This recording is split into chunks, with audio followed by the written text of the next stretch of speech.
Okay, you are looking live at Cardinal Stadium for tonight's Battle of Highway 62 between the Prairie Grove Tigers and the home team tonight, the Farmington Cardinals. I'm Lynn Gregson. Will be joined shortly by my sidekick, Ryan Cook.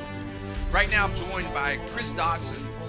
He is the leader, the owner of Southern Sports Network. And Chris, great to have you with us. Hey, great to be here, too. We're going to come right back right after this.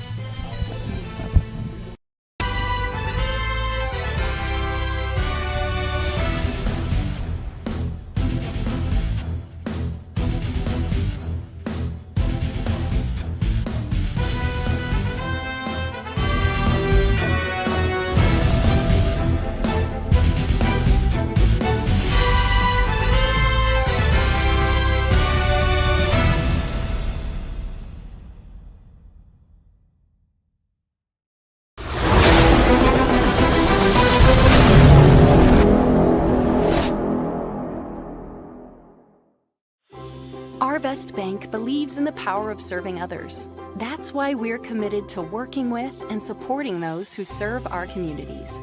From the ones growing our food, to those putting it on everyone's plate.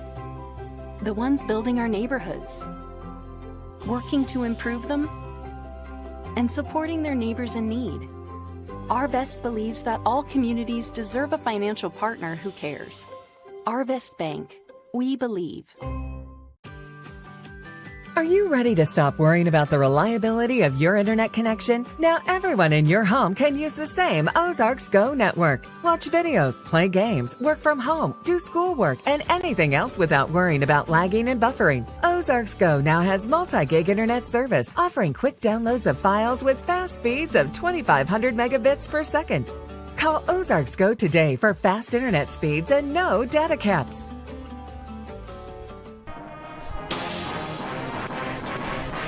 Back now. Finishing up. And I'm Chris Dotson, joined in the booth by the legendary, the one, the only, Lynn Gregson. I'm Chris Dodson here in the booth, joining you for right now because, well, Ryan Crook's running a little bit behind. We got some time to talk. Yeah, well, I think the thing tonight, Chris, is this Battle of Highway 62 is it is really and truly one of the, I'd say, top 5 rivalries in the state. Oh, yeah. Easy. And the thing about it is, it's one of the things that makes it so much is it's right down the street. These people go to church together. They've grown up together. And today, Chris, I was in the library doing some things. And while I was in the library, a gentleman saw me with one of these old newspapers that I was looking at. And I was looking at the old newspaper, and he says, "Are you checking out some history?" And I said, "Yeah." I said, "I'm looking at the first time Farmington and Prairie Grove played." I said, "I just rehearsing the history again." And he goes, "I played in that game." No. He goes, "I played in that game." He's on the city council, Tony Cunningham. And Tony then tells me, he says, "That was my sophomore year. In my senior year," he goes and gets the newspaper and says, "I went over 200 yards and pulls out, I threw 3 touchdowns, 100." But he played Wow. he played for Farmington. And so he said, "We beat Prairie Grove on their homecoming in 1961. So the reason I share that is, here it is. That's 60-something years ago. And this guy still got excited about this rivalry. You know, it's amazing, not only because of that story in itself, but he actually remembers it 60-something years ago. I can't remember when I went to the grocery store last week and what I got. So to have that kind of impeccable memory is outstanding. Glad to hear it. But yeah, you're right. This is one of the marquee matchups in all the state of Arkansas and in this entire region, honestly. Battle of Highway 62, just miles apart from each other. You guys have been going at it for so long. This has got to be the longest. Is this the longest rivalry in the state? I don't know if it's the longest because you got Springdale and Fayetteville that's been around a little longer, because this rivalry actually started in 59. Prairie Grove started playing football in 55. Okay. Farmington started in 59. And it's been going every year since, except for 64. They did not play. What happened there? Well, I don't know exactly. Rumors were Prairie Grove won the previous year. Well, the rumor's not this. This is true. They won 73-0 the previous year, and I think there was some little bad blood in 64. One of these old timers will come over here and probably tell me I'm wrong about that. But I do know they won 73-0 the year before, and then from 65 forward they've played every year. The thing is we come here at Cardinal Stadium. This is our fourth meeting here, Chris, because they opened it up in 2019, and Farmington won that year. We went back to Prairie Grove the next year. That's the last time Prairie Grove won was 2020, won 19-7, and then we came back here 2 years in a row because we switched the conference and we ended up going there. So we came back 2 years in a row. We've not won on this field yet. So I'm hoping tonight will be the time to break that curse, because when the rivalry in 2017, the rivalry stood at 29-29. Right now, it stands at Farmington 34, Prairie Grove 30. Because we lost, the first time under Coach Absher, we lost 3 in a row. Oh, yeah. Last year, that was such a tight game. That was so fun to watch. And, of course, last year was the last year for your natural turf. So you guys got a new field. Yeah. And you guys came in last week and just annihilated Tahlequah. And there looks to be, this might be the season for you guys. Not only that, but Farmington is 0-2 right now. You guys could possibly put in for an 0-3 for the first time in forever. Yeah, I know this. I went and researched, and I didn't have time to go back further, but I went back to 04. Farmington has never started as far back as 04. They haven't started 0-3. So who knows what will happen tonight. I think the other thing about the last year's game was Prairie Grove scored early in the third quarter and was up. We were up 30-21, I believe, or 30-21, and then they kicked a couple field goals. But we did not score again after that early third. Yeah. We had the ball. We had the ball for the last 7 minutes, or from 11 minutes to go in the game to about 4 minutes. We drove and got down inside the 15, fumbled. We held them, and we got the ball back. We threw a pick six, and then our final drive, we got down to about the 15-yard line and lost that one 41 to 30 last year. So kicking game was a big thing last year because they got two field goals that made a big difference. Right. Well, hey, we're going to take a quick break. When we come right back, the other legendary person that's going to be in here, Ryan Cook's going to join us. We'll be right back right after this.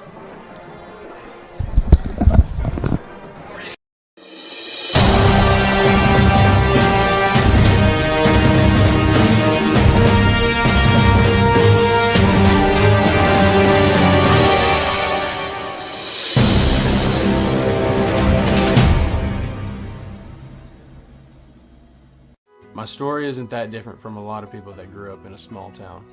My dream was always to play baseball, but as a kid, it's hard to prove yourself when you're so far away from the big leagues. When no one else thought I was good enough, our community did.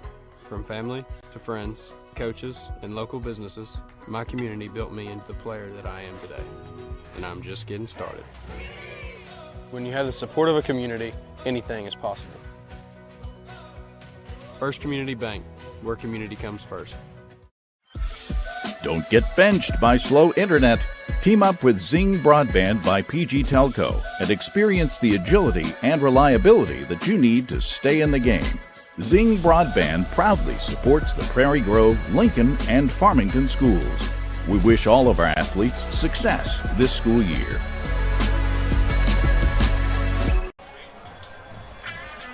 Okay, Ryan, we're back. Joined now by Ryan Cook. Ryan, tonight it's mentor against mentee. Although after 32 years, I don't know how much more mentoring is going on. But the new coach at Farmington, Coach Tommy Tice, he hired Coach Absher 38 years ago. That's crazy. And now Coach Absher being here 32 years, so they have they've known each other a long time. But Ryan, want to take a guess?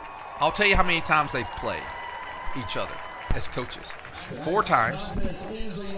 4 times. Any guess at what the record might be? Ooh. We'll go even split. Close. It's very close, Ryan. They played twice while he was at Harrison. They tied the first time they played. Harrison blew them out in I think it was they tied the first year. Then I think 2002 they tied, and then in 2003 Harrison blew them out. They played twice at That's where I was thinking we got the 2 victories. And we got 2 victories. So it's 2-1-1 with Absher. Ty's trying to tie it up tonight, and hopefully we will stop the. I do not like the 4-year winning streak loading there. We need to be able to tear down that sign tonight. Ryan, what are your thoughts? You've had a chance to be with the team or some of the players in the classrooms and stuff. What's their mindset? They're excited. They're ready to prove themselves. Against a formidable opponent. They love the rivalry part. It was a struggle. I say it was a struggle. The last 2 weeks have been enjoyable, but they haven't tested the mettle of the guys, the fortitude of the guys. So, they're ready for this. They feel like this is a good barometer game for sure. And see, the thing is, you do not want to be deceived that Farmington's 0-2 and had a big loss because Shiloh is really good this year. Yeah. And they lost to a 7A Harbor. So Farmington is good. They are going to be and really if you good tonight. watch the Harbor-Farmington game, Harbor's starting offensive line may average 280 to 300 pounds. Yeah. They've got some big dudes, offensive and defensive lines. Farmington's O-line and D-line did a great job with that, and both of them. They just got later in the game. I think they got tired and made some mistakes, and that's where the wheels fell off. Farmington was ahead the first half of that game. Yeah, they were up 21-0 at one time. I do want to definitely thank our incredible partners for support of Prairie Grove Athletics. A special shout-out to our legacy partners, Ryan, the Lewis Automotive Group, and the Pickett Construction. Their long-standing support really keeps our community thriving. Our gold partners, we want to recognize them, Arvest Bank, Community Bank, Ozark Electric, and, of course, PG Telco. And they generously donate $50 for every touchdown Prairie Grove scores. They had to get the checkbook out last week as we racked up several touchdowns. That's the way they give back to the community. So let's make sure that we give our thanks to them. Ryan, we were talking about these two coaches, and the two coaches, Tommy Tice, if you take the active coaches, I think he's second on all time in Arkansas. He's the leading active winning coach right now. Here comes the Prairie Grove Tigers onto the field. And the all-whites. And they come out of the black helmet that Jeff Oxford, the play-by-play guy for Farmington, he didn't like seeing that helmet out there. He came over here and gave me a hard time about it. So Tommy's number one at 289. Number two, active wins. coaches. Active coaches at 289. The Warren coach, Bo Hembry, he's at 251. And then tied at 3 is Pascal, Van Pascal at Cross County. He was at Wynn for a long time. And then his replacement, Clay Toddy, both of them are at 248. And then coming in at number 5 is Danny Abster at 230. So Danny's on that list of the top 5 active coaches. And after Danny, Buck James at Conway sitting at 221. How cool is that 2 of the top 5 winningest coaches active are on the field at the same time? I know that's the point you were going for there. That's pretty crazy.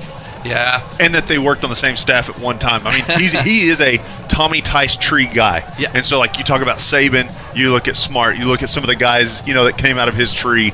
And so that's just a cool deal. Well, we're getting ready to receive the kickoff here at the Battle of Highway 62. Now, here's the great thing about being here at Farmington. They have an incredibly nice facility for us to come in. It's nice and clean. It's cool. They got a nice spread out there. Bad thing is you can't hear the crowd at all. I feel like I'm in a it's a lot like War Memorial was. Yeah. You know what? Yeah, it really is so very quiet detached. in here. Yeah, but it is great, and this is a great atmosphere. You look across the way. This is a large stadium, and Prairie Grove has filled up pretty much the far side of the field.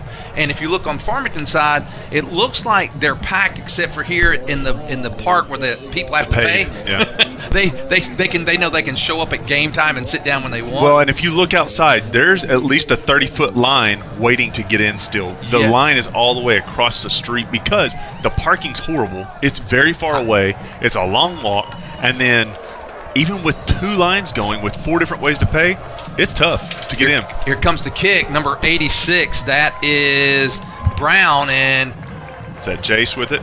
Edwards trying to get the corner. Can he do it? He's got the corner. He's at the 20. He's 30. Look at him go. He's at the 40.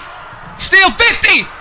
and he's going to be knocked out of bounds at the Cardinal 36-yard line. What a way to start, Ryan. Start right there. Hey, yes. And great blocking up there on the far left side. I didn't get a number on the guy, but he just kind of pinned that guy a little bit and gave Jace the opportunity to go up the sideline. Well, what was great there is a lot of times in a situation like that, you're going to see a block in the back or a hold. Nothing going there. Prairie Grove's got great field position starting at the Farmington 37-yard line. Battle of Highway 62. This is a hint at what my trivia question will be tonight. This is the first time it hasn't been the first game for one of these two teams, or first or last game for one of these two teams in quite a while. I'll ask you that later tonight. Here comes the give. That's Coran. Coran turns up, and Coran's going to get about 4 yards. It's a good first down run. We had a guard pulled out there. He was looking for a hat to get on. He wasn't able to get on it. I think he figures out where the pressure's coming from. That's going to go for a little bit more. I've got to make two comments here. One, it's almost 5. This is the first time this year I've seen a ball spot in between yard markers. I had to make that comment. It's easier to do the math when it's on the line, they say. Cobb and Jace are going to fake motion and come back, get reset. And it's just going to go, it's Absher. And Absher's going to be tied up. He's got him back there. Ooh, a little bit of a late come in there. Absher's going to be brought down. It would look like a pass play, but I didn't see where the intended receiver was right there. Jaquel Brown was the leading tackler there. Number 24 for Farmington's Shader. He came in a little late, but I think it was momentum. So it's going to be 3rd down and 10. And some people feel like this is a passing down, and maybe they go 3-man front, but with Prairie Grove, it's not. And we're probably going for it here. So this is a 2-down territory. Yeah, it wouldn't surprise me here to maybe see the wing back reverse, or they may go wide with Coran again. We're going to do trips essentially on that side, do the X and the 31 sweep. And there he goes. There's Blake. Blake kind of ran into his blockers there, though. Ryan, he only get 3 yards, so it's going to be 3rd or 4th down, and a little more than 6 to go. Here's your throwing down here. Now I thought he had more room to the outside. I did too. Yeah, but here's the deal. Blake Falk did a great job of this, and I think a lot of kids have learned. There's a cutback lane. Hubbs was great at it too. There's a cutback lane right there if you can fit right underneath that block, and you can take it to the house right there. But we got a tackle all the way out here. This has got to be something where we're going to shift out of. Not necessarily, and it's going to be an option play, and Asher's going to keep, and Asher's going to get that first down. He's got it. What a weird formation. It worked, and I love the play there. You know, Asher really runs the option pretty well, Ryan. He does. He's not crazy fast, but he's elusive. He's very elusive in how he kind of controls what he's going to do. Like, they don't know, did he give? Is he pitching? And so it kind of pauses everybody. Well, I think the thing he does really well is he reads. That's a read play, and he does a great job at reading it. And now a lot of motion going on tonight for the Tigers. And there's the give, Sugg. All right, we can look at this last play right here. This is, you see the tackle. You see twins to that far side. So there's only 4 linemen right there, maybe 3. And Absher just does an amazing job there. He had a pitch guy open too, but he just kept it and willed his way to the first down. 2nd down, 8 to go for the Tigers. 9 minutes to go here, just underway in the Battle of Highway 62. Prairie Grove started this drive after a great return at the Farmington 37 to shift, and now Asher's got a little time. He's got a man open. That's complete. That's Suggs. Suggs inside. He's going to be knocked down right about the 10, so it'll be, depending on where they spot this, it's going to be first. Is it going to be 1st and goal, or is it going to be? Here we can see that one again. You see him roll out there, and he's got Sugg open in the flat. A little different look there, too, when we flex the fullback out. You know, with a run team, we've always got the fullback behind the quarterback, hardly ever get into shotgun, and then we go ahead and get him out, and they kind of forget about him. We'll go back under center, twins that far side. And it's going to be 1st and goal. They set it right on the 10, and Sugg's going to pick up about 3. If we can do that 4 times?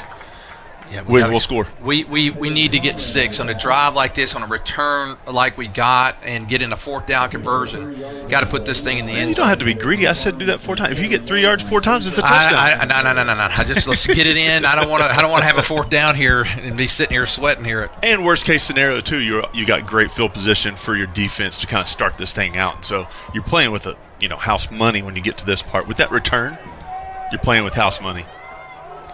X formation once again. 2nd down and 8, and there I think we moved. If we didn't, I feel like our right guard was pretty far back. They're going to call.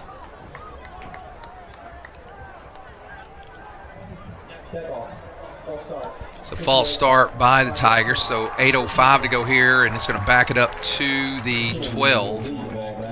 I think that was actually the right guard, 59, and we were probably running 31 sweep, and so he was out quick. 2nd down and goal from the 12-yard line, and it's an empty backfield, so they may come after Absher here. Quick pass, complete. Cobb Got it. Give him 6. There we go. What a way to start, Ryan. What a way to start is right. And that right there was quick. They go ahead and do trips on that far side, and so what it does is it spreads the defense out. I mean, a lot of times, then look, they go ahead and motion the halfback out, empty backfield, but you got 3 guys to think about. There's a little bitty pocket there for Cobb, and it's got to be quick. And then Cobb's just a muscle. He goes ahead and just pushes himself in. He's strong, and it's going to be a 2-point conversion now. There's Absher. It's an option, and Sugg, I think he's got it. Give him the 2, and with 8:01 to go here in the Battle of Highway 62, Prairie Grove strikes first. Prairie Grove 8, Farmington 0. We're back after this.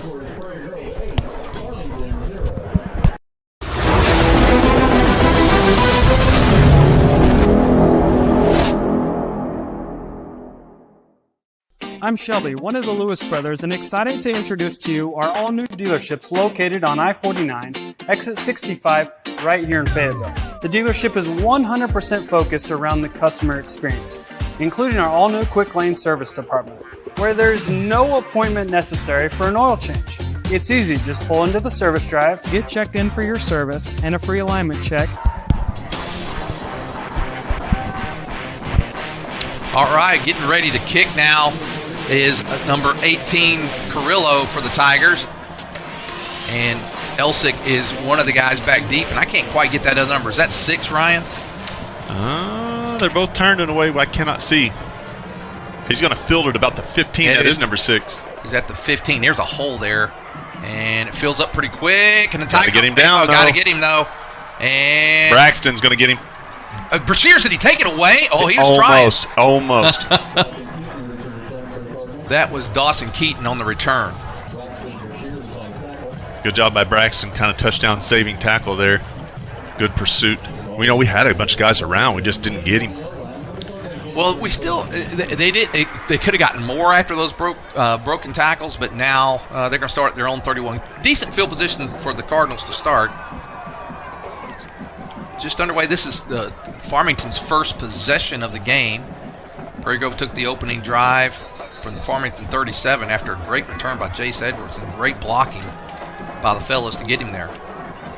It's going to be Lester and Russell Hodge in the backfield.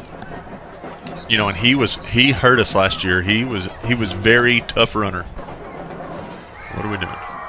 And let's see. I don't know because they're not running the 40-second clock, so I'm not sure what. They just now start as a play clock. They got 2 receivers both sides. In motion comes Keaton, and he got the ball, but he's going to be wrapped up, dropped. That's Luke Bannon, number 25. Bannon drops him in the backfield. Give Bannon a little TFL right there, tackle for loss. He's on that far outside, kind of like a defensive end, outside linebacker type. And he flowed with it, and then when he go to cut back, there he was. So he did his job. He stayed home. He didn't chase. Again, 2 receivers to both sides. Little stacked up twins. Straight drop back by Lester. He's in trouble back there. They're going to get him. Sugg, almost. There's a hold at least on the play. They're blowing it dead. Are they blow? Oh, you got to be kidding me. Everybody's just stopped pursuit. I couldn't figure out what was going on. I couldn't either. I hope it's not offsides. Well, offsides, you have to let the play Oh, that's go, right? That's true. That's right, Ryan. You never know, though. Could anybody have blown an inadvertent whistle when he was way back there? That'd have been great. Do they have mulligans in football? I think depends on who's in the white hat. Yeah, that's true. We don't know right now what's going on. They're huddling together though, and A conference of the highly qualified, and underpaid. Let's see.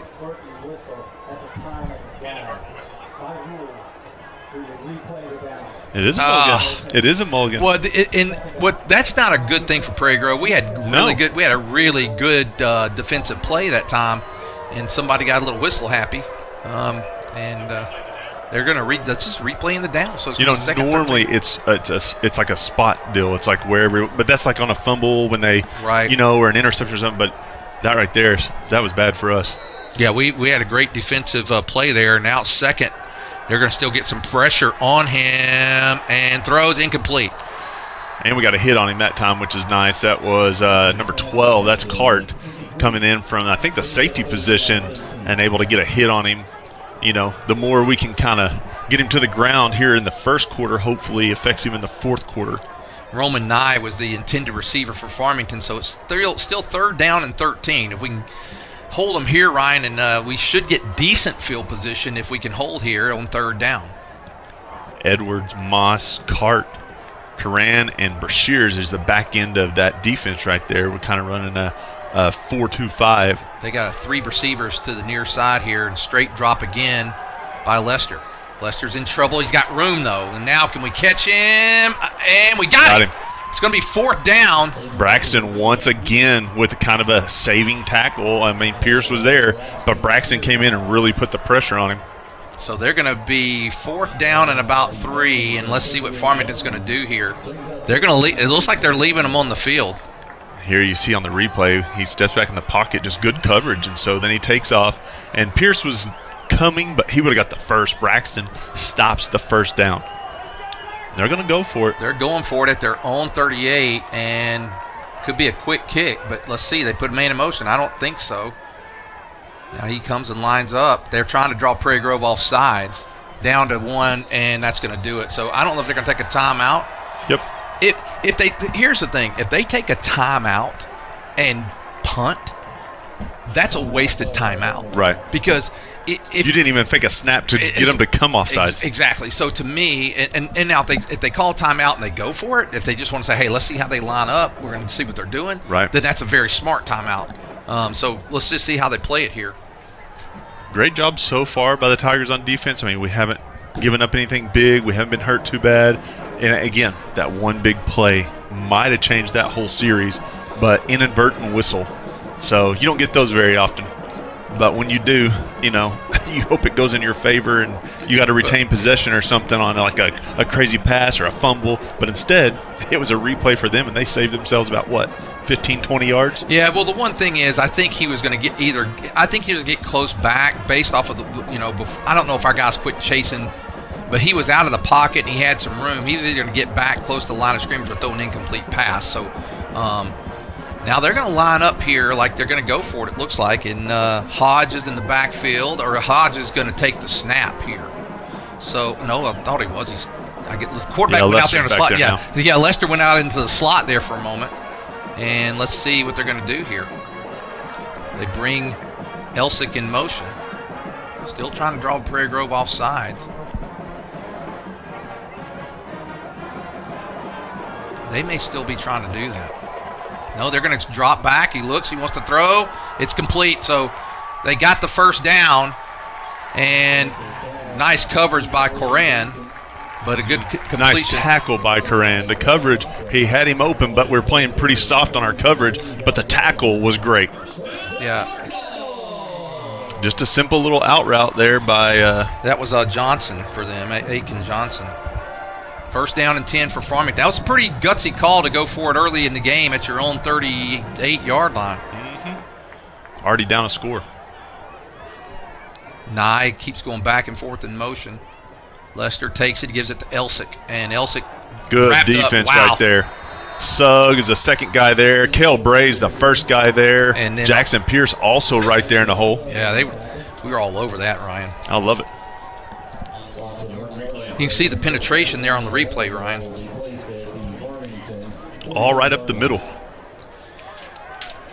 Good job by the defensive line, kind of keeping linemen off linebackers. You notice we had 2 linebackers right there in the hole. That's exactly what you want. That means the defensive line's doing their job. 2nd and 11 is going to be given to Elsick again, and Cobb. there's Cobb, and he's got And some Bray. help from his friends. Yeah, Cobb at that defensive tackle position. Bannon's in there. So it's going to be 3rd down and long this time for Farmington. Give a little shout-out to Mike Pinkley. He's just giving us a little comment here on a text. Mike, glad you're watching, and really enjoyed last week being with Mason, and it was a lot of fun. Dylan.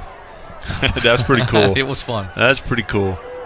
3rd down and 9 for the Cardinals. Prairie Grove, he's going straight back. Prairie Grove trying to get some pressure. He's got a lot of room. He throws, and incomplete. Ooh. Nice hit that time by Moss. Wow, that was close. I thought he was going to catch it, to be honest with you. Now, Moss did a good job of leading with his shoulder and not with his helmet. That's what scared me, is the way he was leaning. I was afraid we definitely don't need – go ahead, Ryan. Yeah, you watch right here. I mean, he had tons of time, but we were just also playing a little contain right there. We had a little bit of even a guy kind of watching. You miss the back end of it, but Moss was just in great position there. They're going to go ahead and punt.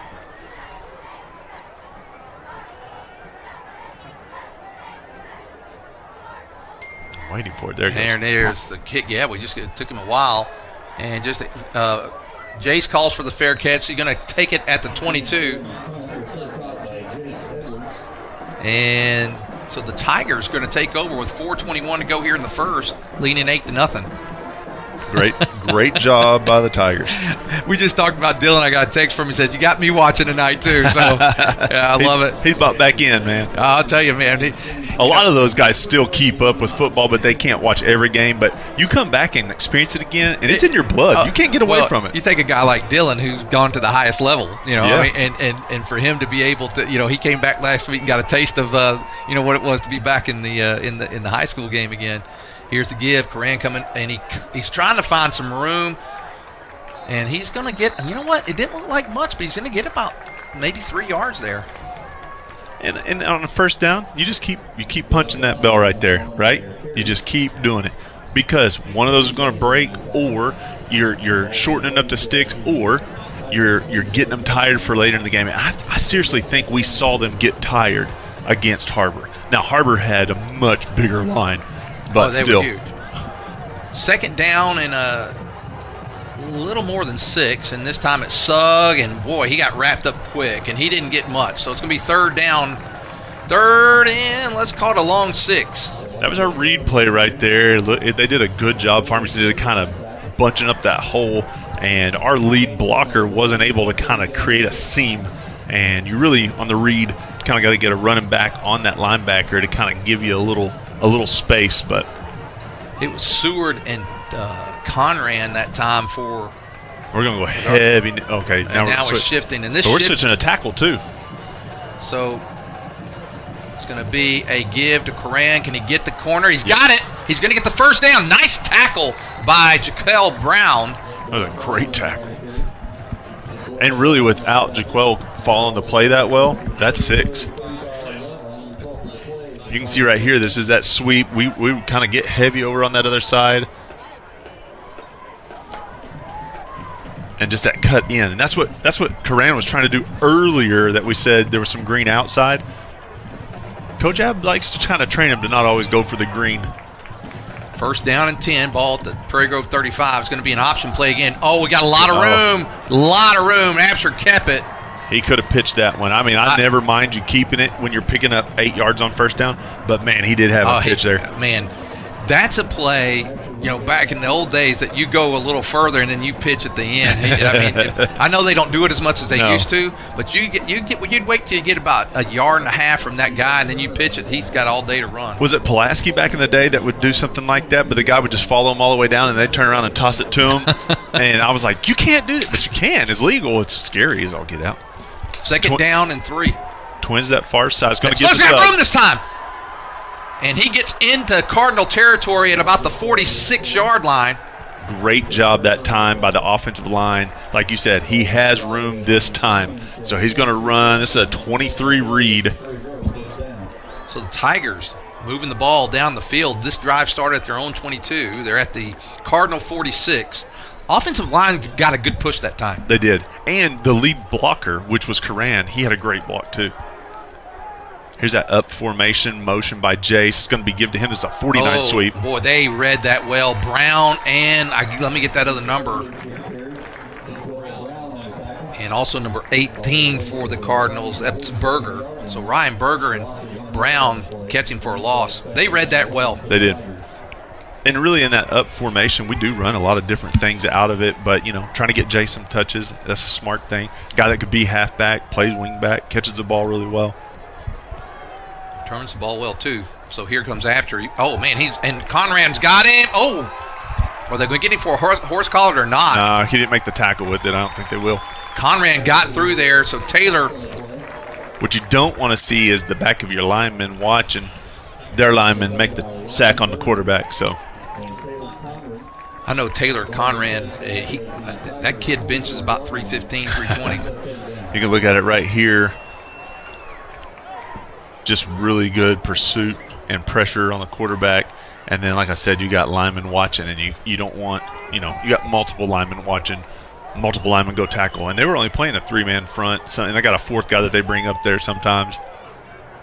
So it's just going to be a quick pitch. Coran trying to get the corner, and he's going to go down at the 49. So nice job by the Cardinals. After the Tigers got down to their 46, they stood tall. I punt this one. Oh, of course. I punt this one, play some field position. But I would punt it in the second quarter.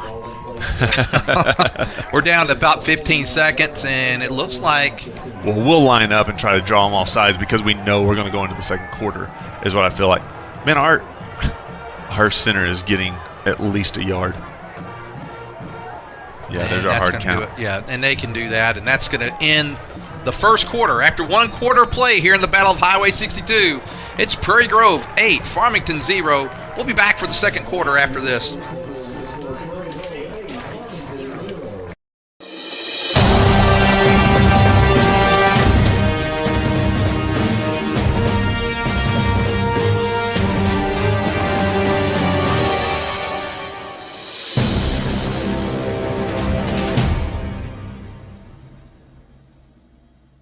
My story isn't that different from a lot of people that grew up in a small town.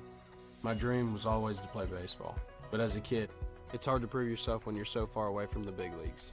When no one else thought I was good enough, our community did.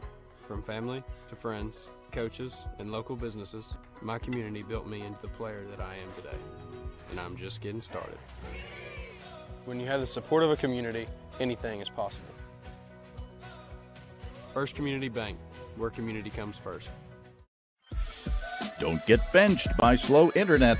Team up with Zing Broadband by PG Telco and experience the agility and reliability that you need. Okay, the Tigers getting ready to punt at their own 49. That's Absher back. He's standing at his 36-yard line. I don't think I've seen him punt this year, Ryan. Yep, I hear a flag, though.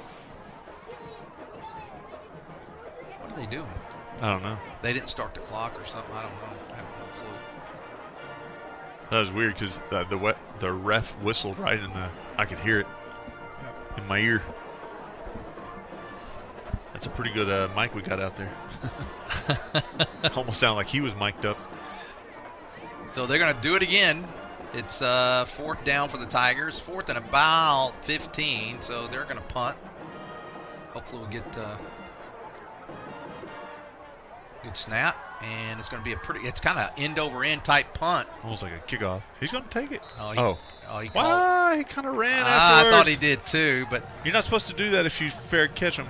That was let's see, that's number 8 for Farmington, and that is I believe that is. It's too small to see.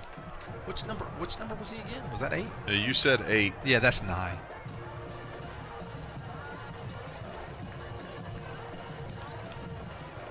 So first down and 10 for Farmington. They're going to start at their own 21 this time. And the lights are starting to come on here about time. They probably should have had him on a little earlier. It's getting dark. Time change. 1st and 10. Second play here of the second quarter. Elsick trying to get the corner. Doesn't do it. You know, Jace. Ball. They're going to say he's down. Oh, Jace did a good job right there if you watch it back. What Jace did right there is he held the end, and the guy blocking him did end up knocking him down. Jace made a pile right there, and that pile made that running back try to decide what to do, allowed the defense to get there, and Jace almost ended up recovering the fumble too. So good job by Jace that time, and good pursuit from the backside guys. 2nd down and 8. Lester. And it's going to be Lester's going to keep it. So can't catch him this time. Can Moss? He's going to get the first down. Rashier's going to knock him out. You can get the first down as long as you're not getting much more than that. Nice play design that time, because I think our guys followed Elsick this way. You look right here, just good pursuit, string it out. But, Farmington did a great job of getting the push up front to allow Lester to get outside the pocket. 1st down and 10 for Farmington. Ball at their 32. 11 minutes to go here in the first half. I like the shotgun formation with the 2 backs with you. I like personal protectors. No, that didn't work out good. Now, can we catch him? Oh, yeah, we got him. Bannon got him. And then Edwards comes on, and the helmet comes off, so I think he's got to come off the field. Not if they ripped it off. I don't think they did, no. And he was looking at him like, hey, they took my helmet off. But I think it was the field. Yeah, I do too. And if that's the case, he does have to come off. So coming into the game is number 5, and I believe that is good job Halfelder right there. Bannon's playing that like hybrid outside linebacker defensive end position with that speed. He's not that big, but the speed. What I was going to tell you, Ryan, last week, when you looked at our size, their line versus our guys, they were much bigger. But man, we were so fast last week compared to those guys. So Cobbs usually should be our defensive end. He's at tackle. So Elsick's just going to take it, and he's going to keep it. Can we get him back there? Got him! Who is that? 23, Kel Bray. Bray gets him back there. It's going to be 3rd down and long, and now I was waiting for the bingo call right there. Well, look at Kel. He's the inside linebacker here. He's just going to shoot the gap. Good job. It's 3rd and it's 24 yards to go. And again, if your linebacker can get in the backfield that fast shooting a gap, that means your defensive line is getting all of the attention from the offensive line. So they're doing their job. They're doing a great job there. Don't want to give up a big play here. And just keep it in Lester front of goes you. Back, and he's under pressure, and that's a good thing there. One-on-one out here. Can we get him? Come on. We're gonna get him. He's gonna be short, so it's gonna be 4th down. They got a lot of yards on the play, about 20. Lester got smoked that time. Watch when Lester gets rid of the ball right there. Bam. That was Cobb. I was just glad he didn't get a late hit. It's going to be 4th down for the Cardinals, and back deep is Edwards for Prairie Grove. And Tigers need to go up 2 scores, Ryan. That's something that Coach Washhouse and I were talking about during the week. We could just get these guys a couple, down a couple. We haven't been able to get them like that in the past few years. Good punt. It's low, though. Should be returnable. So Edwards, can he get anything? Nope. No. Oh, man, you talk about a bingo. Got one from those guys. That was Dason Caplana. Yeah, good luck with that name. But what I do know is it almost looked like he hit his own guy a little bit there. So hopefully Jace didn't get all of it, and maybe it was more of a glancing blow. Ryan, I just want to call attention. Our volleyball team is in mid-season now. You don't want to miss the action. This week, you and Bree and Hannah are going to be calling some of the games. We're ranked 16th in the state of all classifications. Is that not awesome? That is, being in the 4A and being 6 classifications, that's fantastic. But you can watch it on PG Tigers Online, Southern Sports Network. And our team is 8-1 on the season, undefeated in conference play. And our only loss was to probably maybe the best team in state, Baptist Prep, and it was a 2-out-of-3 set. It wasn't a 3 set, that you had. Right. To it wasn't a best of 5. It was a best of 3. Yeah. And here's an option to the short side of the field. Absher keeps it. Pitching it. There you go. Corinne. He's all the way to midfield. That's what you were talking about earlier right there. If we watched it again, Not only did Sugg almost hold on to it too long, Sugg's getting hit, though, and so he doesn't want to fumble the ball. But Absher's trying to pull. Absher finally gets it out of there, and he just looks back right before he's about to go down, but there's the pitch, man. And that's a big gain that time. That's about a 17-yard gain for the Tigers, and first down and 10 at the midfield stripe. Absher keeping us cool there, which is nice. We're going to split a guy out on both sides. That's Cobb. We're going to go in motion with Jace. Jace has got some blocking there, and he's going to get about 8. Nice first down run right there. It was a little different formation. We don't usually split a guy out on both sides. We do that. We also do an upset, and then here you go, taking the wing back, putting him in motion, and that's your 49 sweep, short sweep. Shader on the tackle there for Farmington, but not before Edwards is able to get 7 yards. It's second down and 3 for the Tigers. 7 minutes, 50 seconds to go in the first half. And again, those 7 yards courtesy, the big guys up front doing their job. They did a really nice job up front. Same formation. And this time it's going to be Sugg, and Sugg's going to get enough for the first down. That's going to be your 27 read. Again, he's got a good little seam right there. And, normally he has a lead blocker right there because normally the halfback's going in that hole first. This time, halfback's in the upset. I didn't watch him to see what he did. I don't know if he goes in that hole behind the tackle or if he goes over the tackle. Probably goes right behind the tackle into that 7 hole, but still, great job up front. First down and 10 for Prairie Grove. Ball at the Cardinal 39-yard line. Tight ends flex this time a little bit with the wing back inside of him. It's going to be a Coran, he's got some room. He's wanting some. He's waiting. He's trying to be patient there and let his guy get on a block so he could read it, but nobody ever committed to anything. So his blocker's got to go a little bit more and make sure. Now, I know what the guard's saying. If I go too fast, I'm going to outrun my block, and that guy's going to shoot up behind me. But you got to interact with that guy a little so that he knows where to go. Second down. Wrinkles here by Washhausen, though. Second down and 7 for Prairie Grove at the Cardinal 36. Sugg split out wide this time. And wingback reverse, a little bit different look for it than usual. He's going to get down to about the 31, so it'll be third down and 2 for the Tigers. Ball at the 31 of Cardinals. Really different look that time. With your fullback gone, normally the fullback kind of takes over with that trap look, and then he also is able to fill that spot where the guard and tackle are leaving.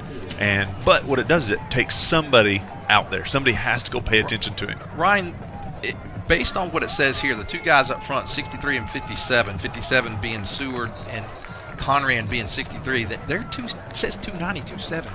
Oh, and I believe it because our biggest guy probably is in the 250s, and they're much bigger than that. So what is going on now? I don't know. That's that home court advantage here. Our home field advantage they're trying to pull off. All it's helping is us. We're just getting our breath, boys. Third down 2 for the Tigers. 6 minutes to go in the first half. Oh, he fumbled it. Oh, no. Couldn't tell there. We'll run it back, but it looked like somebody stepped on Absher's foot. Schmidt. I'm going to call him Clint Stoner and Burlsworth here for a second. Tough break for the Tigers because Tigers are driving. Mm-hmm. Yeah, they hadn't stopped us. I mean, and the thing that happens in something like that, though, Ryan, you're driving and you kind of got these guys thinking, man, Prairie Grove came to play tonight, and you have a turnover. You've got to step up defensively now. You want to keep these guys down. Well, I mean, I saw it last weekend when I was in Stillwater. It's not good. There is a holding penalty, though. Great job by Bannon, but there's a holding penalty. Yeah, and the question I have sometimes, I think I would take the holding here, even though you had about a 4 or 5 yard loss. But we'll see what Coach Absher decides to do here. No, I mean, it's from there. That's the good thing. So it's going to be 1st and 19. Or it's going to be 2nd and 13. Let's see what they do here. Right? Don't you think 1st and 19, 2nd and 13? To find out. Well, no, I'm saying what are our options? Yeah. Like if you're the coach. I would. If it's 1st and 19, I back that sucker up because it's 10 yards from the spot, and they got the flag on the spot. Let's see what they've got. So that's going to be 1st and 23, actually. Yeah. So 1st and 23 or 2nd and 15. Let's see what they're going to do here.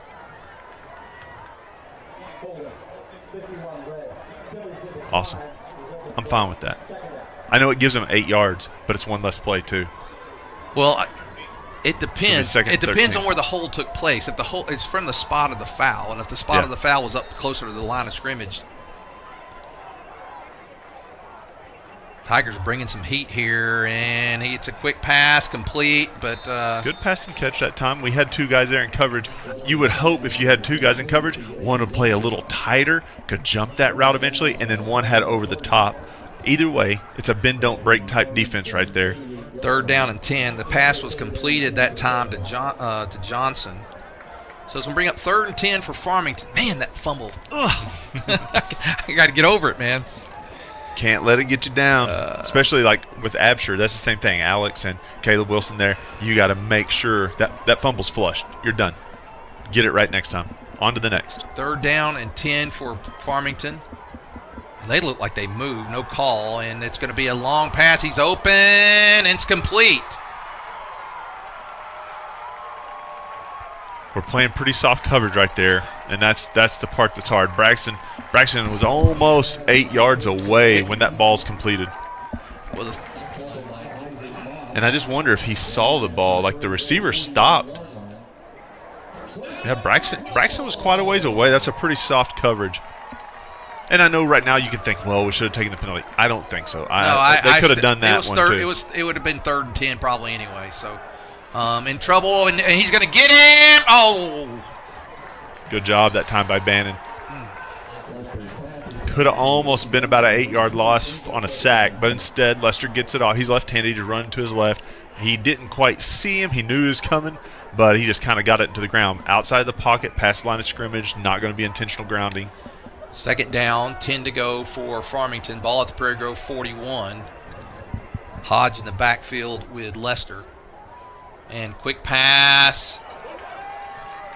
We're playing really soft on these receivers, we are. Ryan. Cart that time's able to push him out after about a... That's 9 yards. It's complete to Elsick. I thought he pushed him out right there. I guess he didn't.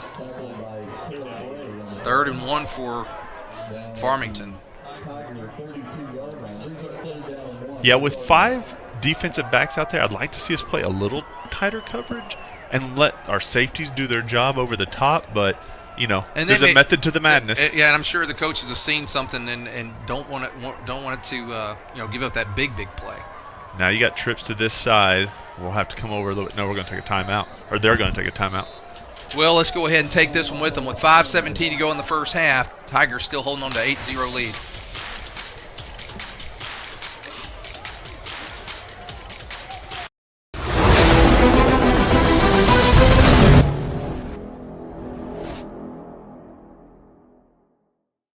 I'm Shelby, one of the Lewis brothers, and excited to introduce to you our all-new dealerships located on I-49, exit 65, right here in Fayetteville.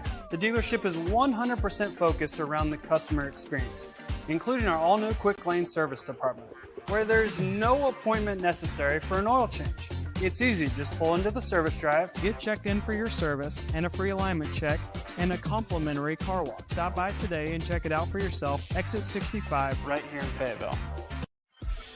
Don't get benched by slow internet. Team up with Zing Broadband by PG Telco and experience the agility and reliability that you need to stay in the game. Zing Broadband proudly supports the Prairie Grove, Lincoln, and Farmington schools. We wish all of our athletes success. 3rd down and a yard to go for Farmington at the Prairie Grove 32. We're stacked in there pretty deep.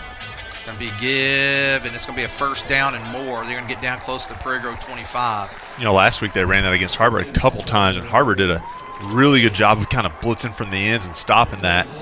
I wonder if we worried that they would have a wrinkle to it since it didn't work last week. We played it pretty soft. Shackelford on the carry. Froud on the tackle that time for Prairie Grove.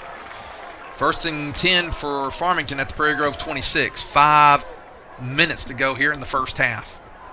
Farmington gets the ball to start the second, so need a stop here. They're trying to go deep. He's got him open. It's going to be a touchdown. No, he was out of bounds. Oh, he was out of bounds. Woo! But number one, our cornerback's got to do a little better job of getting closer faster because he allowed him to be open. Now, maybe he knew where he was at on the field, and I don't know if we'll be able to pan that fast. There's a flag down, Ryan, on the play. But that's what happened there. The receiver the ball just let him out of bounds. But I'd have loved to have seen and the cornerback's going to come out. Alex Martinez is going to come in. But you got to be a little tighter in your coverage. Let's see what the penalty is here. I think what you might so they're going to repeat first down. They'll back it up 5. Ryan, I think what you've seen on a couple plays from Farmington going a little bit further down the field on their play last time to the far side, and then with that one, it wouldn't surprise me to see them try to open it up a little bit because they're hurting us. We've been fine on the line, been fine on the run game. It's been a little bit deeper passes that seem to be hurting the Tigers right now. Well, and when you're in 4-down territory, you can take a shot. There's nothing wrong with taking a shot and soften up the defense. And Lester drops back. They got a lot of pressure on him. Can we get the coverage? Screen, though. Oh, the reason man. he had pressure like that is because it was a screen. We're going to get it, though. He's going to get about 5.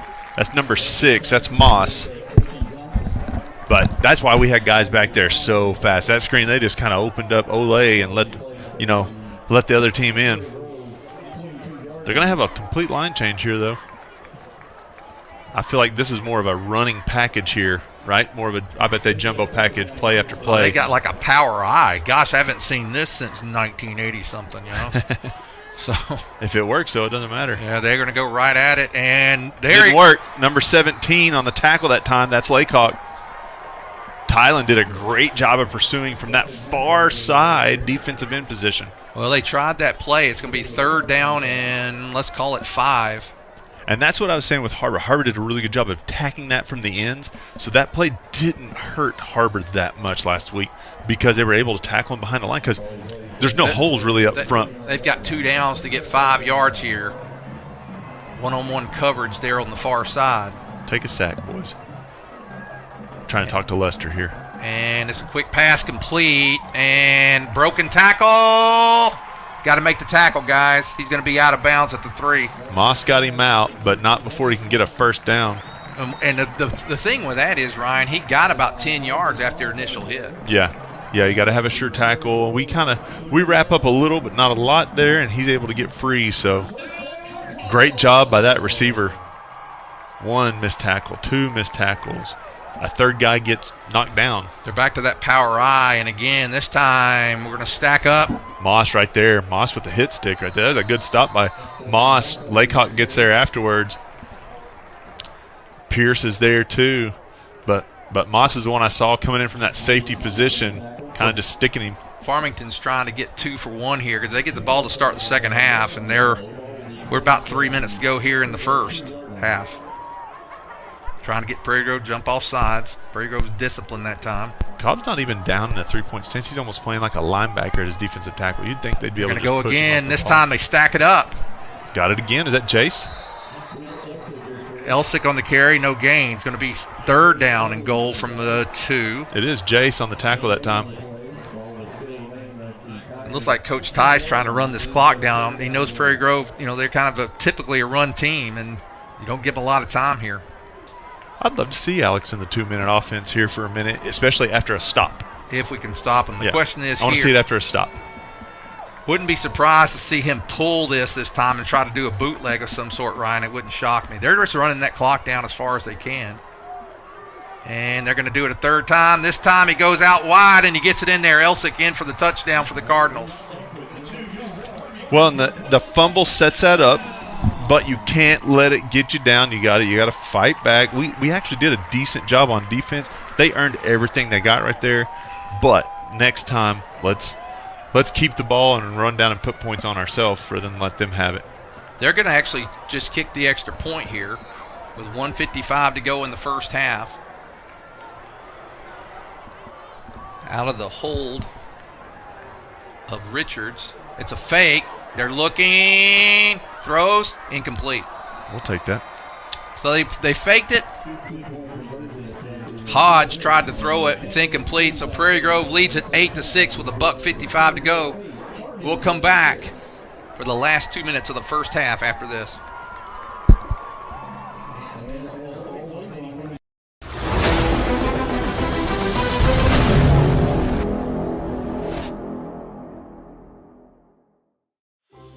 Our Best Bank believes in the power of serving others. That's why we're committed to working with and supporting those who serve our communities.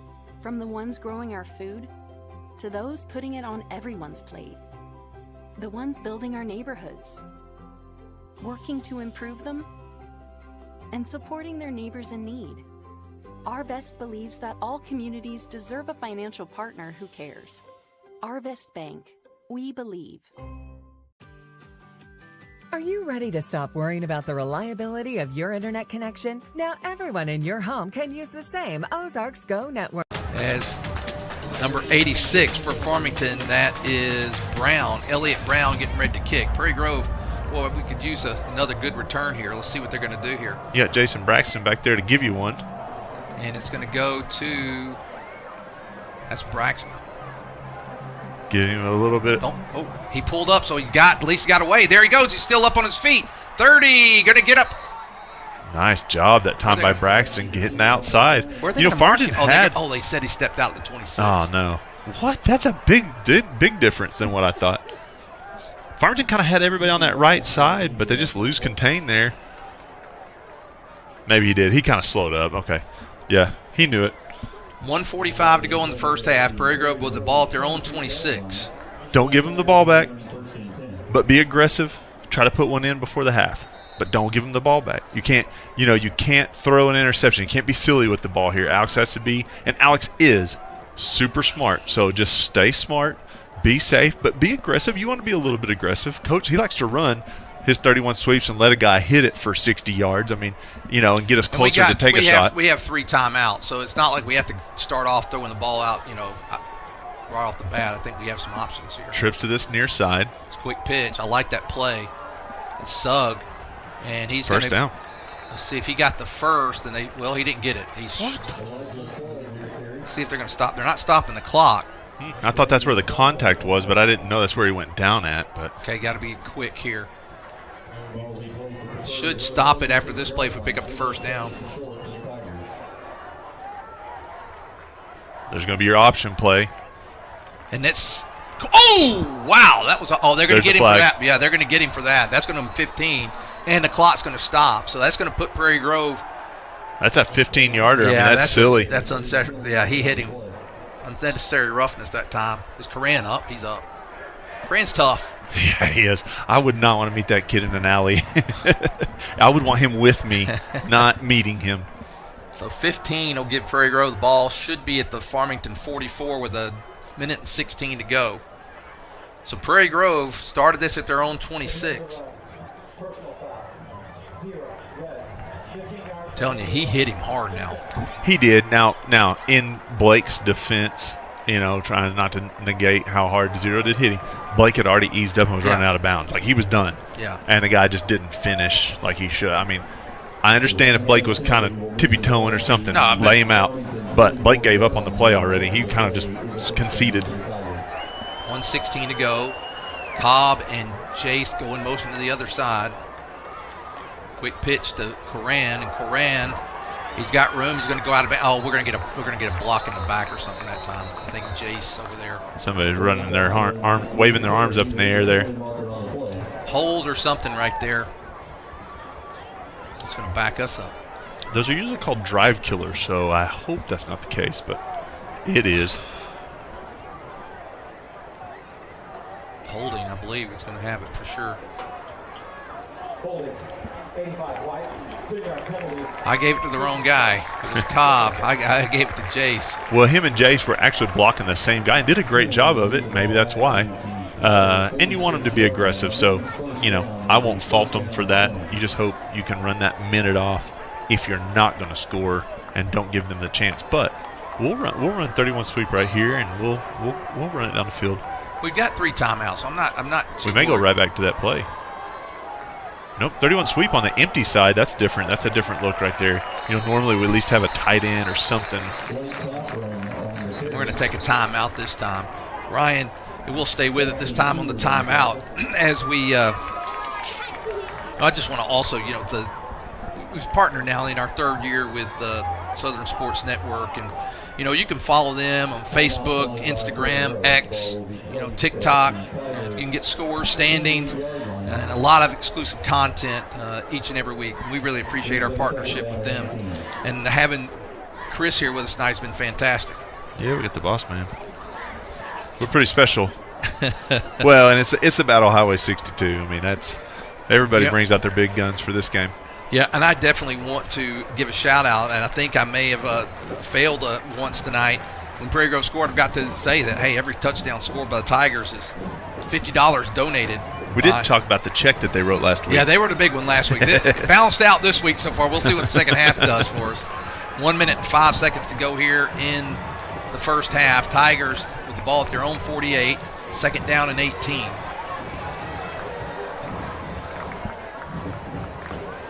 Another thing, too, just Prairie Grove Tigers Online, you can subscribe. I'm subscribed to it. I know others are. You see those volleyball games come up. You'll always know when Prairie Grove Athletics are online. Shotgun here. And now Absher throws. It's complete to Sugg. And it's going to be third down now. So now get up there. Tigers going to get up there quick. 53, 52. No, we're huddling. A little surprise here. Yeah, I was thinking that, we'd have more of a hurry up, but at the same time, you don't want to get silly and leave at any time. So after he's under a lot of heat, he's got to throw, and he does. Hey, good job on Absher's part. That's the safest play, right? You weren't trying for a home run. You weren't doing anything silly. You didn't take the sack, and the clock stopped. It's not, it's fourth down, and that's the negative, but at the same time, there was nothing wrong with that play, and it had a chance. Is Absher going for it here? He's not going to try to. He's going to try to go here with 34 seconds. It's a big call here. Well, here's the good thing. His punter is the quarterback. So you can always line up like you're going for it, have nobody back deep, and then back up into a punt formation. And I think he's far enough back that might be exactly what they're going to do here. He was. So the question is, he incomplete. The play was set up pretty well. Just he had, the pressure got to him a little too fast. So kind 31 of sidearm there too. I'll tell you what, man, this could be a dangerous thing here. Farmington can get 2 for 1 with 31 seconds. You look at this; it's kind of just like a delay screen right here for the Tigers, and he tried that little baseball sidearm, late twist of the body. I don't know. It's not wrong. It just was poor execution on the Tigers' part, but all you got to do is keep them in front of them for 30 seconds. Well, I would say this, too. Farmington did a good job because when you get that kind of pressure on a screen, and now they've got guys out here, and they're going to keep them clock running. They're going to take their last time out. Let's take it with them, Ryan. 24 seconds to go in the first half. Tigers still up by 2.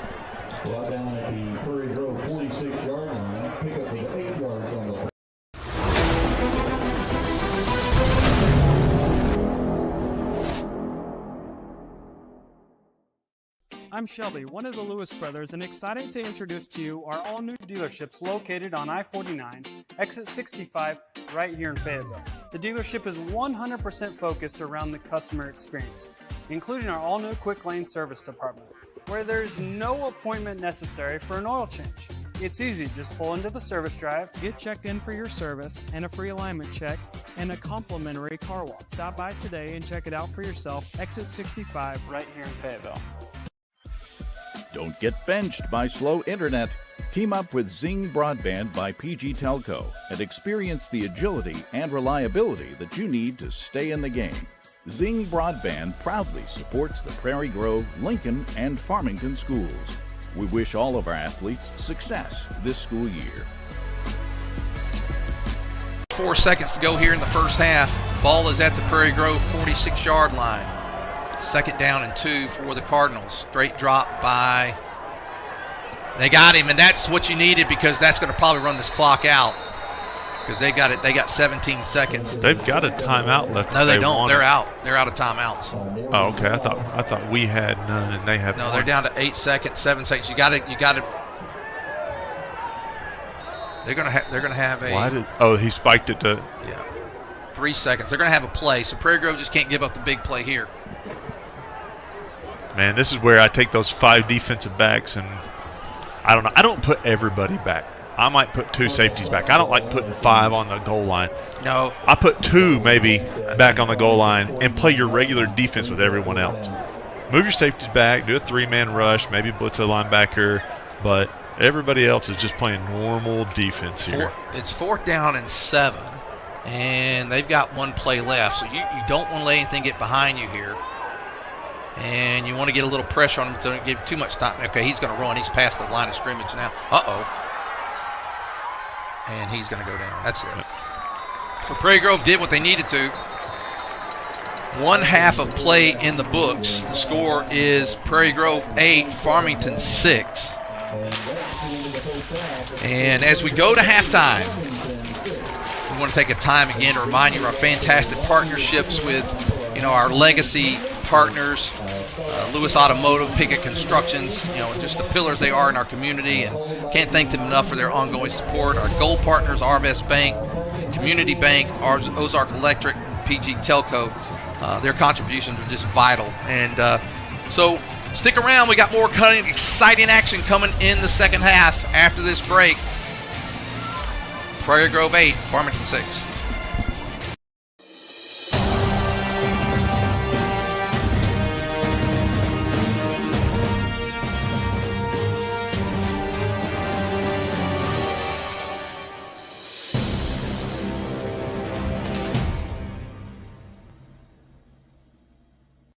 I'm Matt, one of the Lewis brothers, and excited to introduce you to our all-new dealerships located right on I-49, exit 65 in Fayetteville. The dealership is 100% focused around the customer experience, including the all-new Quick Lane Service Department, where no appointment is necessary. Just pull into the service drive, get checked in for service, and in addition, receive a free alignment check and a complimentary car wash. And enjoy our state-of-the-art waiting room. Come see it for yourself today in Fayetteville. Arvest Bank believes in the power of serving others. That's why we're committed to working with and supporting those who serve our communities. From the ones growing our food, to those putting it on everyone's plate.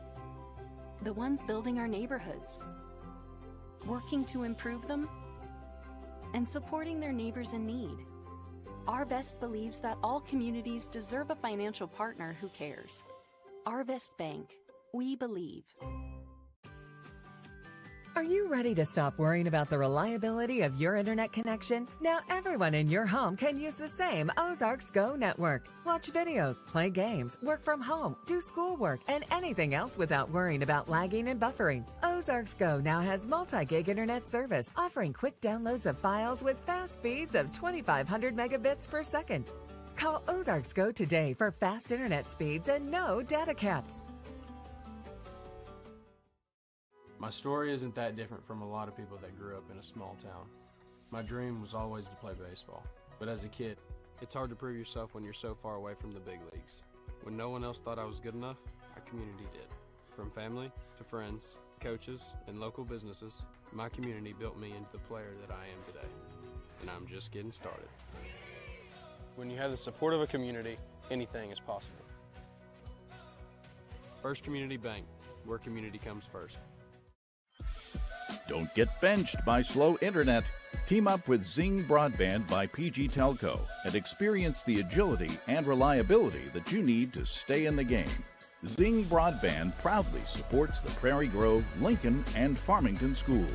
We wish all of our athletes success this school year. Arvest Bank believes in the power of serving others. That's why we're committed to working with those who serve our communities. From the ones caring for us every day, to those shaping our tomorrows. The ones dreaming big dreams, celebrating their unique cultures, and discovering the power of financial freedom. Arvest believes that all communities deserve a financial partner who cares. Arvest Bank, we believe. I'm Shelby, one of the Lewis brothers, and excited to introduce to you our all-new dealerships located on I-49, exit 65, right here in Fayetteville. The dealership is 100% focused around the customer experience, including our all-new Quick Lane Service Department, where there's no appointment necessary for an oil change. It's easy, just pull into the service drive, get checked in for your service, and a free alignment check, and a complimentary car wash. Stop by today and check it out for yourself, exit 65, right here in Fayetteville. There's no place like home. Whether you live in Oklahoma, Arkansas, or Missouri, Realty Mart USA is your go-to real estate company for residential, commercial, agricultural, or land. We believe in strong connected communities and sponsor local events. Realty Mart USA, supporting our communities, supporting our future.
The Prairie Band is under the direction of Michael Ferguson, Renee Palmer, and Tori Lehman. Our color guard instructor is Ali Wilson. Follow us on Facebook and Instagram at Prairie Road Tiger Bands. We want to say a big thank you to all the band parents, friends, family, district staff, and administration for your support of our program.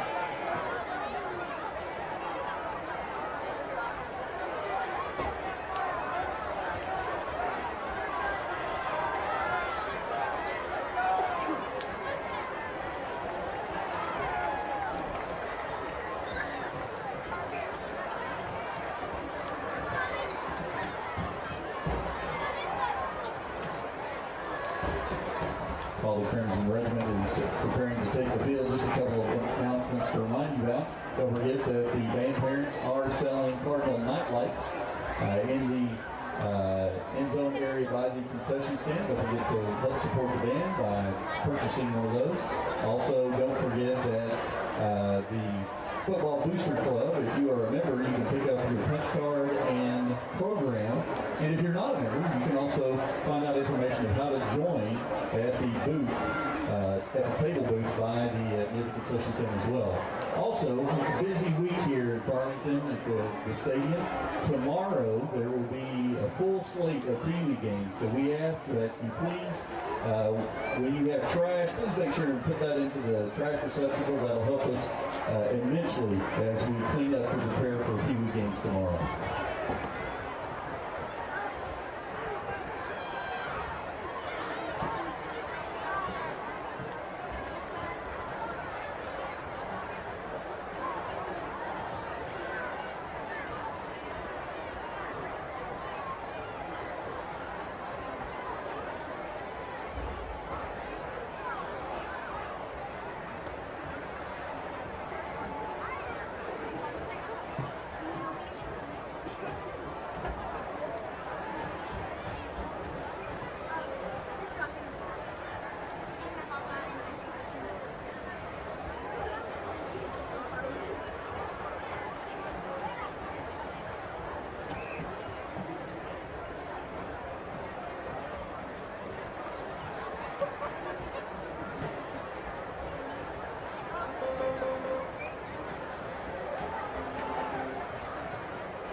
Ladies and gentlemen, please welcome to the field the Farmington Crimson Regiment. The band is still under the direction of Jim Stillers, Todd Mitchell, Jason Edwards, Emily McFadden, Caroline Pinnick, and is led on the field by senior drum majors William Holloman, Jaden Beatty, and Savannah Falk. Tonight they will perform part of their competition show called Rock, Jazz, and Funk, featuring Play That Funky Music and St. James Infirmary, which features a trumpet duet performed by Charlie Schaff and Gabe Griffin.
And now set to perform is the Farmington High School Dance Team.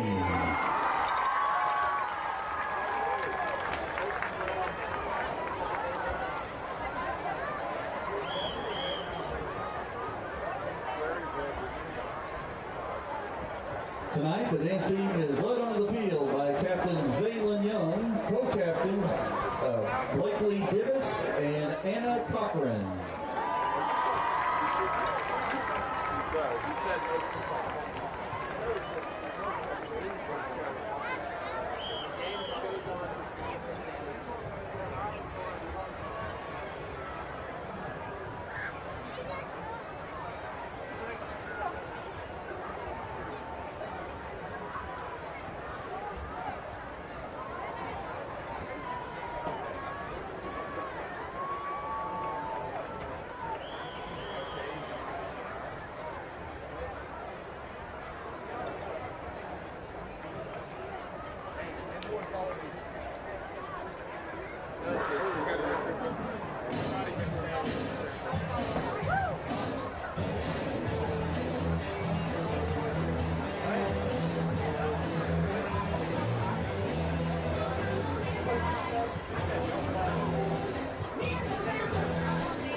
And there you have it, ladies and gentlemen, the Farmington High School Dance Team.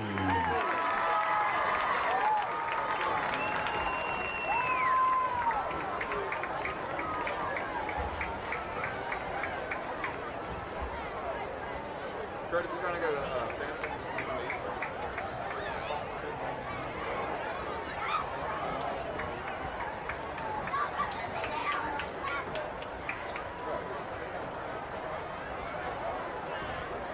This is not my idea. This is your idea. It's always not you. It's always everyone except for me did everything. Whose idea was it?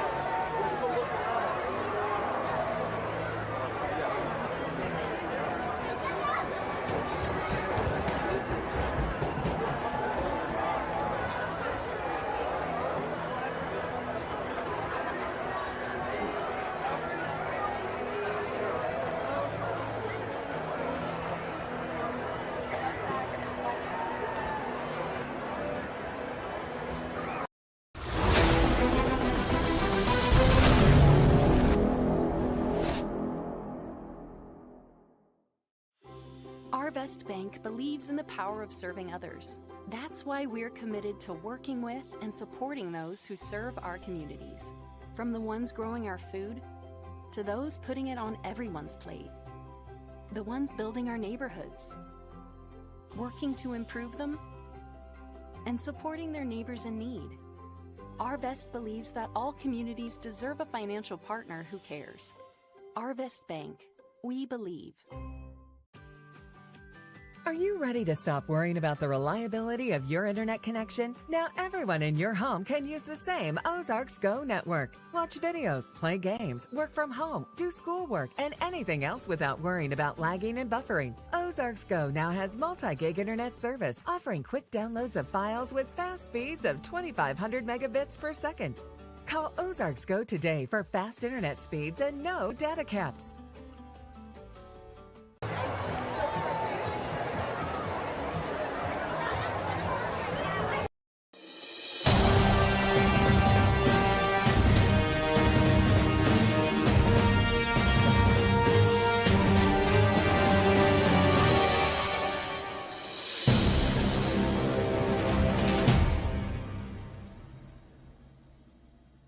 My story isn't that different from a lot of people that grew up in a small town.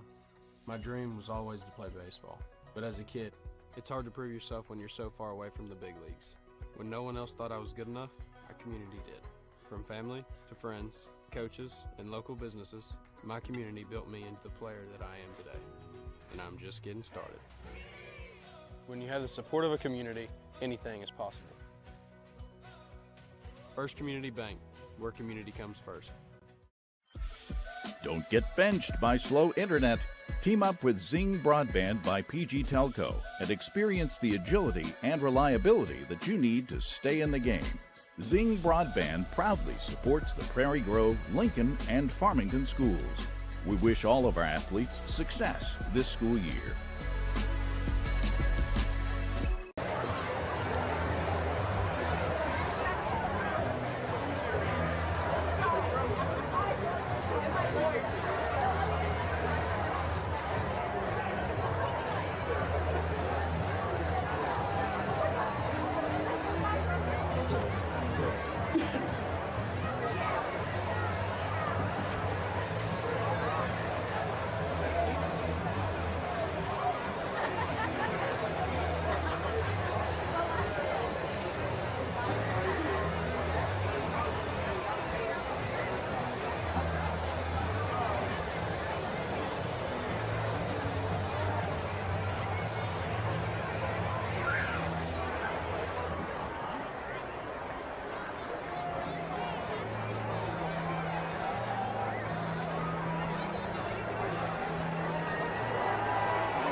I'm Shelby, one of the Lewis brothers, and excited to introduce to you our all-new dealerships located on I-49, exit 65, right here in Fayetteville. The dealership is 100% focused around the customer experience, including our all-new quick lane service department, where there's no appointment necessary for an oil change. It's easy, just pull into the service drive, get checked in for your service and a free alignment check, and a complimentary car wash. Stop by today and check it out for yourself. Exit 65, right here in Fayetteville. Okay, we're back with you, getting ready to start the second half. Score right now, Prairie Grove 8, Farmington 6. Kind of a throwback game for a couple of throwback coaches. And Ryan, you think about this time last week, Farmington's in a shootout with Harbor, in the final score being 65-50. Prairie Grove's blowing out Sequoia with, a lot of points. I think we had 30-something points a half, maybe 40-something a half, can't remember off the top of my head. And so you sit here tonight and you're sitting at 8-6. A lot more defense and turnover for Prairie Grove, but then also some good defense on the Cardinals' part as well as on Prairie Grove. Yeah, and we wanted to kind of see where we were at. We're getting that. And so, as we get into the second half, we're almost like not. It's 8-6. You got 24 minutes, boys. Prove what you got. Carrillo getting ready to kick.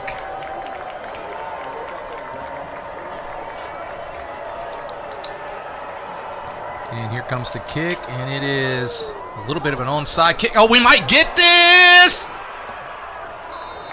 Oh, man.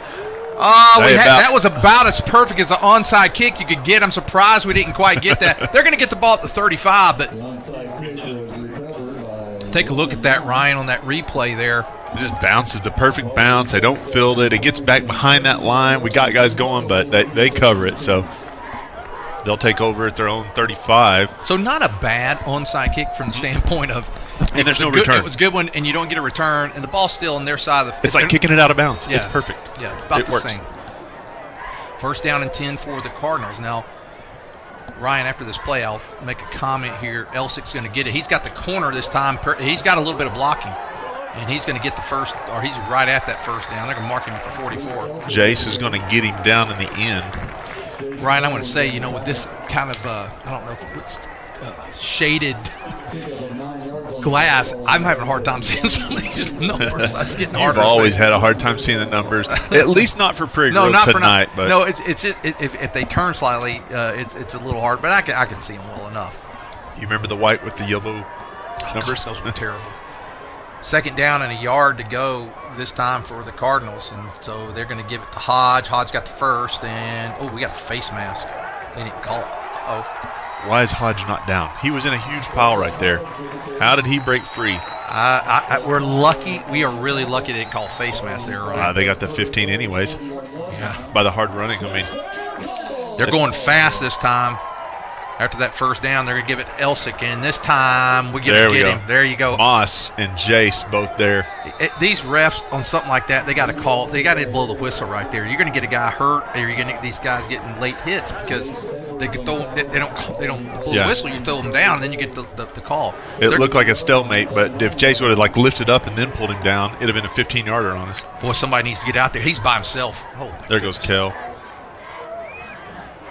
I'll tell you what. An out route right here, run your corner off and an out route. That's why there needs to be a little bit more he out needs there. to be a little bit out, and they're going to get it out there quick. And Ryan, it was easy to see from up here.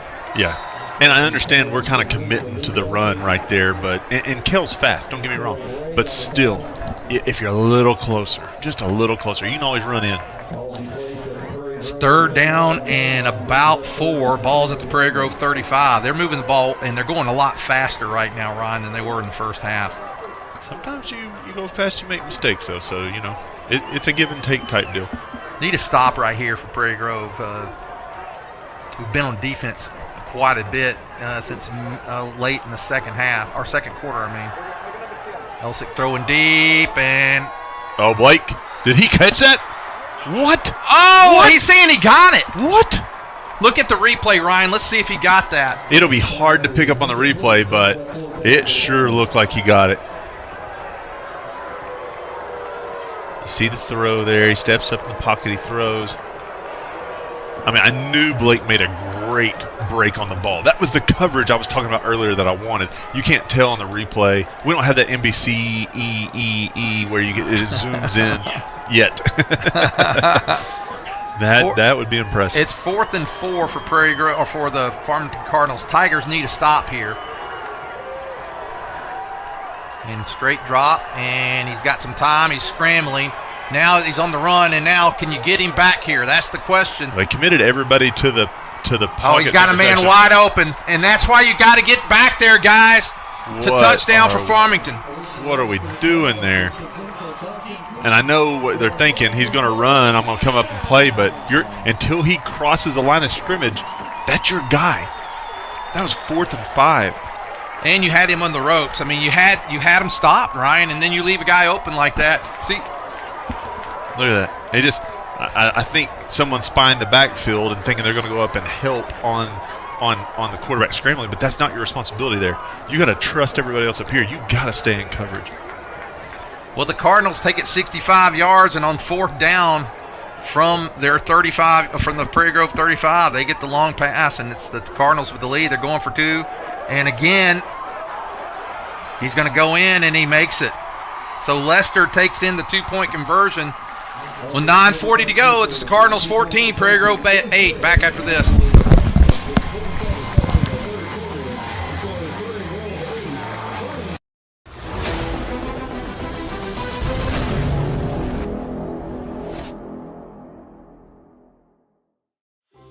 Our Best Bank believes in the power of serving others.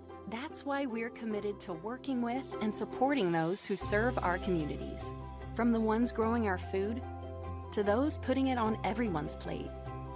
the ones building our neighborhoods, working to improve them, and supporting their neighbors in need. Arvest believes that all communities deserve a financial partner who cares. Arvest Bank. We believe.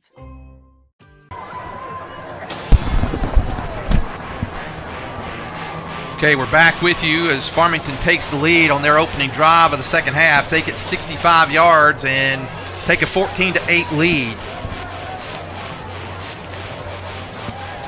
Prairie Grove needs to answer. Prairie Grove scored on their first possession, Ryan. They've had good drives tonight, had some turnovers, and would get down in the Cardinal territory and they're not able to convert. So right now the Tigers need some offense, something to give them a little life here. Like I said, I talked to Coach Washhausen about getting up by 2 scores. We hadn't been able to do that. And this time, we're going to flip it, and Brashears, he's got some room. Everybody was still kind of focused on Jace right there. And he's going to get up to about the 28-yard line, so the Tigers will take it there. You know what's really rough right there? If that was a pick by Coran, that set up that touchdown. They gave the opportunity for that touchdown because we all feel like Coran got it. And then to have that, so we've had the. That's true. I mean, you think you got. To me, the way I usually tell whether a player's got it is usually their reaction. Right. Sometimes people try to sell it and fake it. He came up with a natural, but you know what? You didn't do it, and then we weren't able to get it. And there's the give, and that was Coran there, and Coran's going to get about 6. Good. Maybe he's a man possessed right now. Second down and let's call it 4 for the Tigers. Tigers need to go hit Pater this time, Ryan.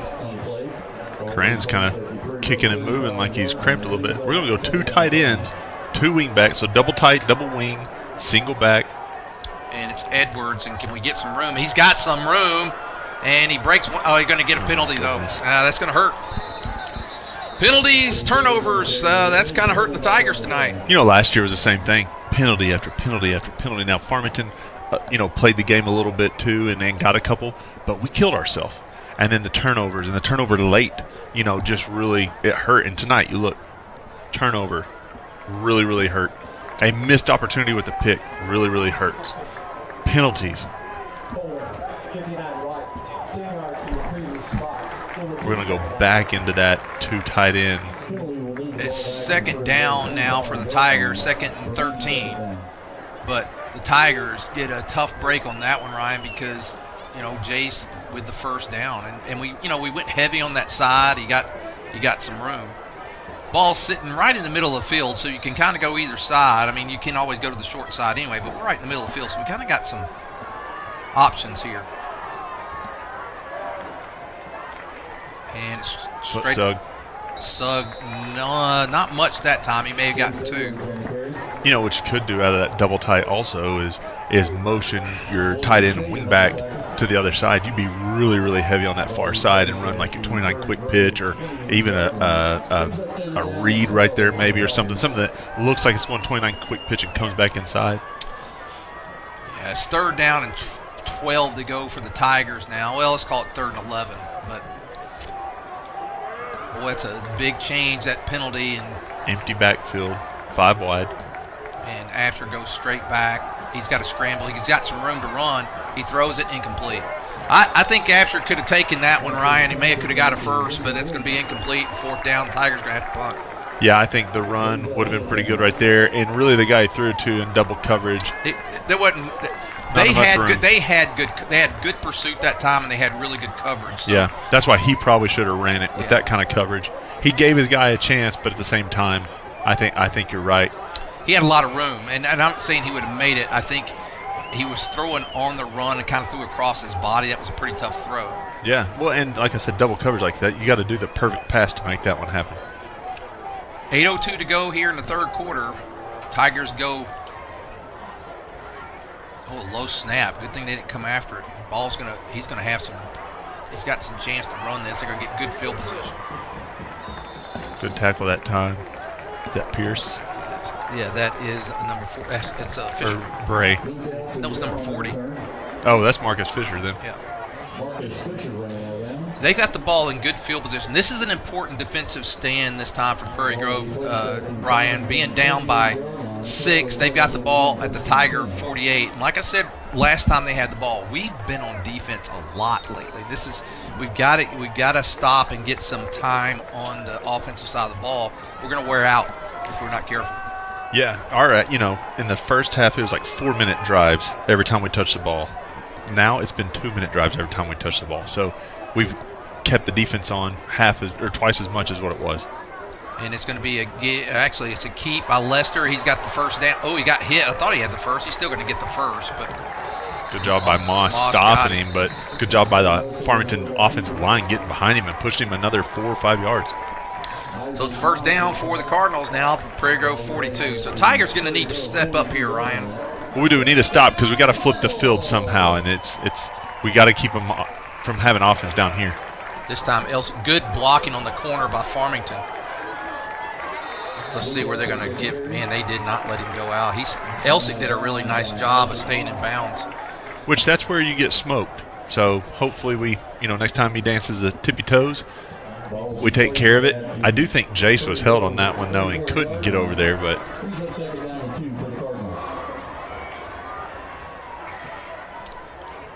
And they've had good blocking on the edge here in the second half, Ryan. First half, we were in great pursuit. We were cutting things off. They've got some nice block going on the edges right now. They've got the ball now at the Prairie Grove 28-yard line. And they're going fast. Not only we're on defense a lot, they're going fast, and I think that's playing into this as well. If they're hitting edges like that, I'd like to move Cobb out there and move a D tackle in, and let's beef up the line a little bit. Right now, they're just going right at Prairie Grove, and they're driving with ease right now. Yeah, first down run of 10 yards, pick up another first down. And you look at, they are just going like at hyper speed right now. And they're just going, this is just straight power football right now. Elsick's going to get all the way inside Prairie Grove 5 down to the 3-yard line. Ogle with the tackle, but he rides for about 5 yards on there.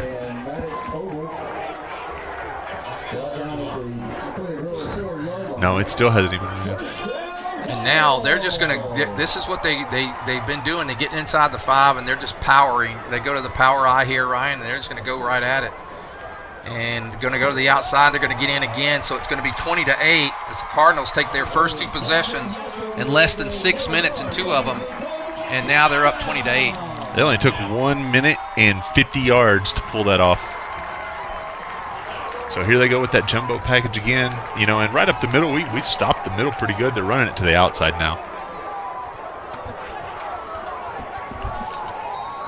Farmington scored 3 times. Prairie Grove's not been able to answer as the extra point this time by the Cardinals. They're lining up for it.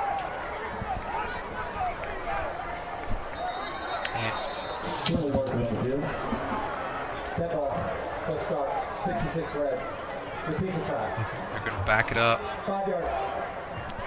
The kicker here is number 81. That's Braden Conran. So Conran's going to kick the extra point. Out of the hold of Brady Richards.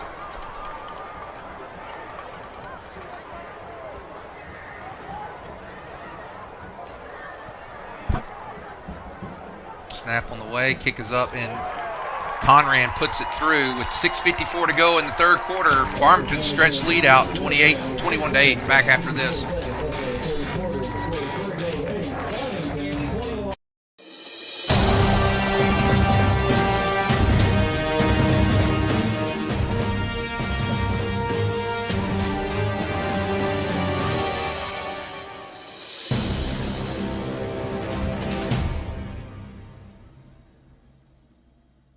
My story isn't that different from a lot of people that grew up in a small town. My dream was always to play baseball, but as a kid, it's hard to prove yourself when you're so far away from the big leagues. When no one else thought I was good enough, our community did. From family to friends, coaches, and local businesses, my community built me into the player that I am today, and I'm just getting started. When you have the support of a community, anything is possible. First Community Bank, we're community. Okay, we're back with you. 6:54 to go here in the third. Farmington has had 2 possessions and have been like a totally different team in the second half as far as their drives. Prairie Grove, I've said that we've been on defense a long time, Ryan. We really, really need – it's going to be a flag, and they're going to get it. We may actually get some decent field position here. They got to kick it again. Now, there's a different guy kicking off than there. That was Conran that kicked off, and this is Elliott Brown, and he has been the kickoff guy tonight. That one was pretty flat, but that one went all the way into the end zone. So he's going to kick it again. Prairie Grove really needs something here, Ryan. Oh, yeah, he was offsides. He showed it up there on the screen. Well, and we've had some good kickoff returns tonight, too. And so we have, 3 guys deep back there right now. We have Coran, Brashears, and Edwards. So you have 3 very fast guys back there. We ran that reverse look last time and got it back to about the 26, 27, somewhere in there. But Braxton's had a good one return tonight, too. Or Jason's had a good one return tonight, too. And Coran's going to get that. And we should get at least out to the 30. Can Coran get anything else? There he goes. He gets a little burst. He's going to go out of bounds at the 50. So, you can tell even by the Prairie Grove crowd across the way, Ryan, that there's been a little bit of air out of the balloon. They really need something to get going again. Well, and I said, I've been talking about the Hogs a lot because I was in Stillwater last weekend. But, you can make a mistake as long as as long as you only make one and it doesn't make you make another. And so this is that point in the game where it's like, all right, things are going against you. You're not doing a good job of sustaining a drive. You're not doing a good job of putting up a wall in defense. So who takes over? Is there a leader? Is there a group of guys that says, hey, we always play Farmington hard. Let's go get it. Just leave it out here. First down and 10 for the Tigers. Ball at midfield, and it's going to be Sugg. Now, we've had a hard Sugg ran the ball really hard there. We've had a hard time tonight up the middle, Ryan. We have. There hasn't been a lot of room. The line did a really good job, and kind of our peripheral guys, we were hitting that short sweep there for a minute. But Trap hasn't gone off for a big one tonight. Our reads haven't really been that big tonight. Now, in Farmington's defense, they got a really good sized defensive line. Yeah, those 2 guys up front. And there's it's going to be Absher on the keeper. Oh, he pitches it. It'll be out. The ball will be spotted where it goes out because it was a backwards lateral, so it's a fumble. He got hit. The pitch wasn't there that time. Actually, there was somebody on there. Yeah, there was a guy, and he just takes the quarterback. But there was somebody on Coran, too. He takes the running back, and so there was no pitch there. Third down, 10 to go here for the Tigers. Ball's at midfield, and again, we need to convert here, Ryan, just to keep our defense off the field. I would have ran sweep right there. Again, where we're struggling to get the push up the middle, I feel like sweep was wide open on this side, but I almost feel like Farmington lined up defensively wrong because, see, they got a guy out here now. They didn't the first time. 4th down for the Tigers. They're going to go for it here. It's 4th and 6, and a little chancy here with the I punt, and now your defense didn't do a good job, but put them in a good position. Yeah, because you get the ball here midfield, and you're in trouble.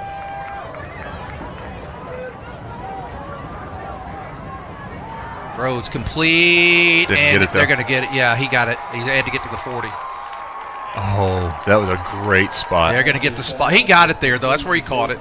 We'll look at the replay, but that was a great spot, man. That was. If we complain about the officials, we better give them props that time. No, they could have hosed us. No, Ryan, that's an easy first down. Look at him; he's over the 40. Maybe. No, gosh, come on! I'm not giving the officials any credit. They made the right call. I mean, seriously. I was scared. that he did not make the 40. You can see on the replay, he was way over the 40-yard line. I do think he actually got a bad spot. Watching the replay, it does look like the ball is over the 40. So his feet maybe not, but the ball, like once he caught it. There goes Edwards. Jace Edwards still on his feet inside the 30 down to the 27-yard line. Maybe even 26. That was big. Here we go, getting back into one of those longer drives, and that's what we needed to do. 21-8, Farmington leads, under 5 minutes to go here in the third quarter. There's our second tight end. We'll go two tight, double wing this time. Like I said, I'd love to see maybe Cobb go over on that other side and really go heavy. We need to punch it in this time. And it's going to be Sugg, and he's having to fight. Wait, he got a lot more that time. Better just hold on to that ball. The way he's wrestling right there, it's easy to put it on the ground. So good job with all that extra muscle he's got on this year. I guarantee he's put on 15, 20 pounds of muscle since last year. Well, he was the sophomore last year, and during those sophomore, junior, senior years, you start. There's a big jump between that. I mean, sophomore, you're still kind of junior high-like and not quite. You know, you're a young man, but you're not a man. There's some juniors and seniors. They're men. Yeah. Second down and 4 to go for the Tigers. Ball sitting at the Cardinal 20. Here we go again with the double tight. This time they're going to give it to Edwards, and they're going to get Edwards. They pursued him well. They did. They did a great job. Our pulling guard wasn't able to get a hat on a person that time. Boy, some missed assignments and some great job by the Farmington defense. All the way back to the 23-yard line, so it's going to be third down now and 7 to go. So the Tigers they got 2 downs here to get it, Ryan. Quick pitch. Coran, he's got room. He's going to be short, though. It's going to be fourth down. He's inside the 20. He's going to be a little close. It's going to be about 4th and 2. So this is a critical fourth down. We had one fourth down conversion. Can we do it again? You got it back where you wanted it, though. If you're not getting the first down, you want to be within 2 to 3 yards. It'd been nice to be 2, but you're getting it right here where you can run, you can pass. All the options are there. It's not one of those that's like it's an obvious pass or it's an obvious run. This has every option. And it's fourth down, and you got about 3 to go here, under 3 minutes to go here in the third quarter. They're going heavy to the far side here. They're going really heavy over there, and it's going to go straight up. It's a fumble, and we fumbled it, and they're going to stop us. Fumble. We got inside the red zone, Ryan, and we're not able to turn the ball over. That's 2 fumbles tonight, really costing the Tigers. It is. I thought that was blocked up pretty decent, too. It's just he had the first if it had just hang on to the ball.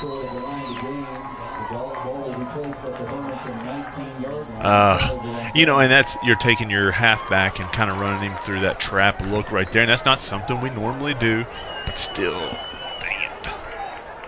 It's been the mistakes. It's been the mistakes tonight of the Tigers. 2 fumbles. If you think about it, the fumble we had earlier stopped a drive that could have gone up 14-0. That one gets you back within a score. And a blown coverage. 2 fumbles and a blown coverage. Yeah, it's been tough for the Tigers tonight. Just like I said, mistakes on themselves though. Tough on themselves. And I know the Farmington broadcaster, he said earlier, it doesn't mean we didn't force it, No, he's kind of messing around with us a little bit. He is. Oh, careful. Good. It wasn't a horse collar because the other guy made the tackle. But I agree with him. Farmington's putting us in those positions to make the mistakes. They are. But at the same time, we looked dominant in the first quarter. We looked in control, and we played with a swagger. Now we kind of play on our heels a little bit, but you made a couple of mistakes. You're starting to wonder, are we who we are?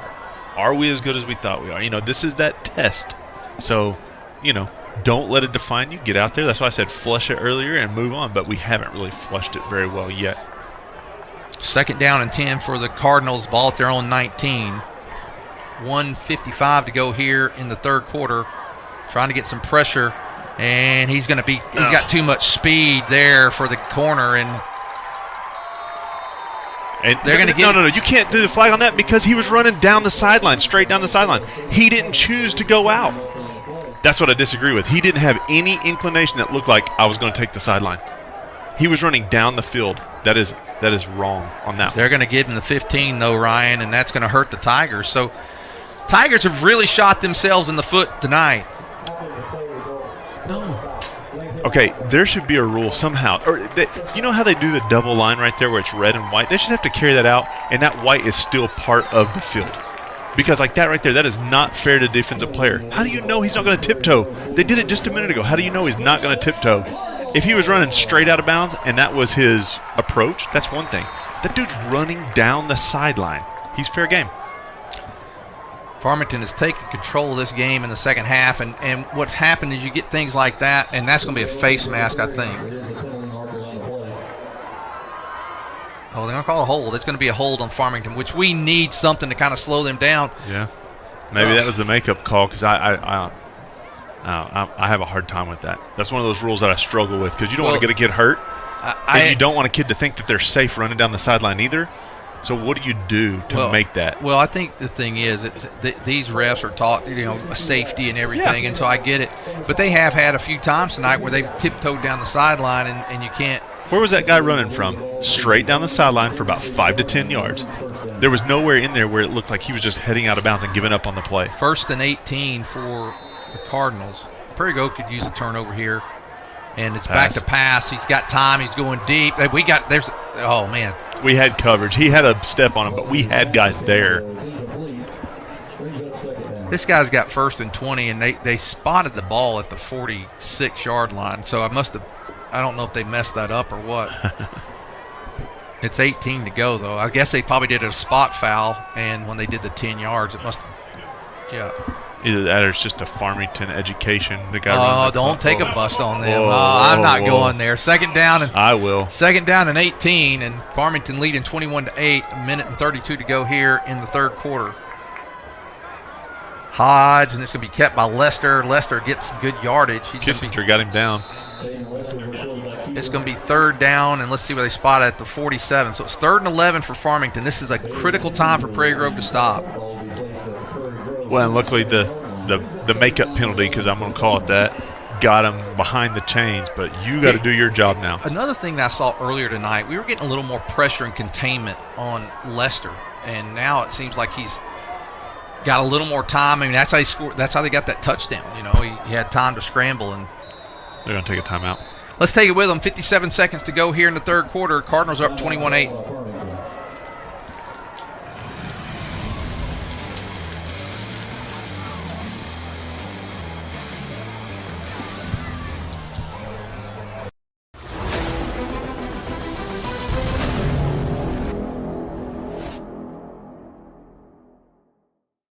I'm Shelby, one of the Lewis brothers, and excited to introduce to you our all-new dealerships located on I-49, exit 65, right here in Fayetteville.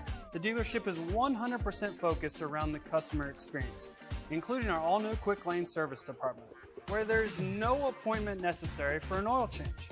It's easy, just pull into the service drive, get checked in for your service, and a free alignment check, and a complimentary car wash. Stop by today and check it out for yourself, exit 65, right here in Fayetteville. Don't get big 3rd down here, Ryan. The question is Farmington in 4-down territory in their minds? I wouldn't be myself, but you can gamble. You got a 2-score lead. Yeah. So you can gamble. You can step on the jugular, or you can play it safe. It's 3rd down and 11 for the Cardinals. Ball at the Prairie Grove 47. Here comes Elsick in motion. He's going to line up out here in the slot. 12 seconds on the play clock. And nice pursuit there. Prairie Grove's got to make the tackle. It's number 12. He hasn't carried tonight, I don't think. Yeah, he's had one other one. That's Johnson. Here's the thing on that, Ryan. If you make the tackle in the initial place around the 42 or 43, they may punt. Now with 4th and 3 at the 39, they're going to go. And it's worth the shot. Worth the shot. And they may be punting. I wouldn't trust it, personally. 25 seconds, and they do have to snap it, or they take the penalty. Yeah, and they may take. Which I'd take the penalty and then punt it myself, but he usually punts about 35 to 40 yards, and that's what they're on. Low snap, and it's straight up. Get away from it, and just let's see where this thing's going to go, and it's going to go. Wow. Prairie Grove got a break. They get it to 23-yard line. So with 3 seconds to go here in the third quarter, Prairie Grove has a chance to. They're going to have probably, I'm going to say, Ryan, maybe 3 more possessions in this football game, and you're going to have to hit pay dirt on 2 of them. So you got to hit on every one pretty much. Yeah, you definitely got to hit on one, and you got to hold one more. So you got time. And if you don't, then you have to create a turnover to get one back. And that's the thing. Maybe an onside kick or interception, fumble recovery. You got to do something to kind of equal out that turnover battle. Because before the game, I did say the lines are stout. whoever has the double turnover lead is going to be the one that's going to be in the pickle.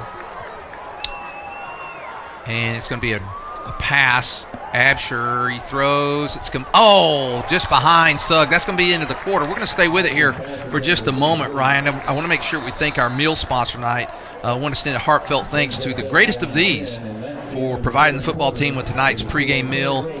Their support really fuels our team both on and off the field. That's Corinne's mom, I think. You're right, it is. Thank you so much. We appreciate that.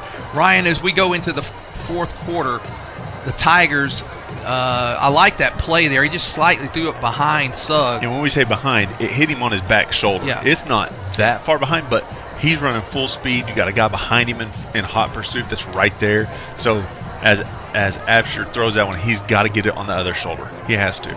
If Prairie Grove really is going to have a chance in this game, Ryan, the way the clock is run, there's not been a lot of passes tonight. No, Alex only threw 5 in the first half. And the other thing about this is you've got Farmington hadn't thrown the ball a ton either. But if you don't score here, they're going to get the ball and run some clock down, and then you don't have that many chances in this type of football game. So Prairie Grove really needs to establish something here. I don't think you need to hit the panic button yet, but definitely need to get a first down and get this drive moving as we go into the fourth quarter. Prairie Grove 2nd down and 10 with the ball at their own 23-yard line. And there's Coran. Coran's going to get hit, and he stays on his feet, and Coran gets the first down. Nice running right there by Coran. Wait, no, they're going to... No, they give him. If he's not at the first, it's a 9-yard gain. Yeah, they marked it. Yeah, he moved it. Okay, because of that second effort, he kind of ran into a guy that was being blocked. He spins off of it. You can see it right here. He's got 2-3 lead blockers. Good job by the guys blocking up front. He just spins off that block and gets another 3 to 5 yards. Now, one thing I would like to see, I don't want to see it yet. I don't want to see it until we're about at the 40. I would like to see a shot deep. Look at all the guys inside the box, inside the numbers. They're not respecting the pass at all. And Jace, they're getting, early in the game,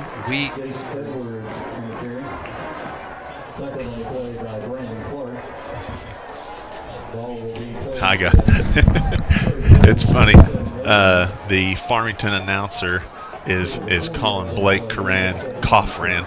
And, I've struggled with everything under the sun calling him, but Lynn is going to go and correct him. It's Coran. Now he knows. But look right here. We got that flex out with the tight end a little bit. We're going to run our sweep once again. What it does is it changes up the assignments there for the guys blocking, and Farmington doesn't adjust with it. But a great job by Jace, a great job by Cobb to block right there. And there's another sweep and first down. Here you can see it once again. Watch, the guy's almost paying too much attention to the tight ends. It makes a much easier block for Jace, and then Cobb's able to kick out right there, and it's just a nice little seam for a short sweep. This is, if we get another first down, I would like to see a throw deep. And I know it gets you off schedule sometimes if you don't get it, but they got everybody. Now, they're softening up a little bit. They got some guys a little bit more spread out now. And there's Sugg going for the corner. Sugg's got some room, and he's going to get, these 6-7 yard pops are good, Ryan. Yeah. Problem is, right now that clock's ticking. The clock is not your friend. 2nd down, and they got about 4.5 to go here. I'm trying to figure out what we did there. We brought in the backup wingback. Let's see what we look at. So we got Jace at halfback now. So I guess Coran is out. And it's going to be Jace, and Jace has got room. He's going to get the first down. He's going to be knocked out just inside the 40, close to the 39-yard line. 9:53 to go in the ball game. Cardinals are up 21-8. Tigers hadn't scored since the first quarter on their first drive. This is where I don't want to get off schedule, but I would love to take a shot. Do we have a guy like a Brashears or a Moss or Jace that can get one deep? And this is where play action works. You don't even have to take one of those 5 wide shots. This is where your play action should work. And I just want to see one shot that says we had that capability. Now they've softened up on their defense, so it's not as big of a necessity. But and there is Sugg up the middle, and boy, he's hit. They're going to give him forward progress. He's only going to get about. Boy, they moved him back. They're giving him 2 yards, so he'll be 2nd down and 8. That was a big hit by I guess it was their safety came through. To me tonight, that has been, we've had some success on the edges. We've had few when we go between the tackles, right? And in that area, we've had a really hard time tonight. Which is why the options worked really well, I think, because they're focused in on that first guy, that first read so hard. 2nd down, and now Coran. Oh, he doesn't have a lot of room. Nice pursuit by the Cardinals. Going to bring up third down and about 9. Yeah, it didn't pan out like we wanted to. It makes it 3rd and long, and now if we do go to throw, a lot of times we'll still do a play action, and I don't like the play action on 3rd and long. We're in 4-down territory, but I still don't like it. If you're going to pass the ball here, I say you spread it out and pass it. You might want to look for that tight end dump here, possibly, if you're going to throw the ball. Got to be careful with it, though. I don't mind coming to this wide side of the field. And we're going to take a timeout. Let's take it with them. 8:39 to go in the game. Tigers at a critical part. 21-8, they trail.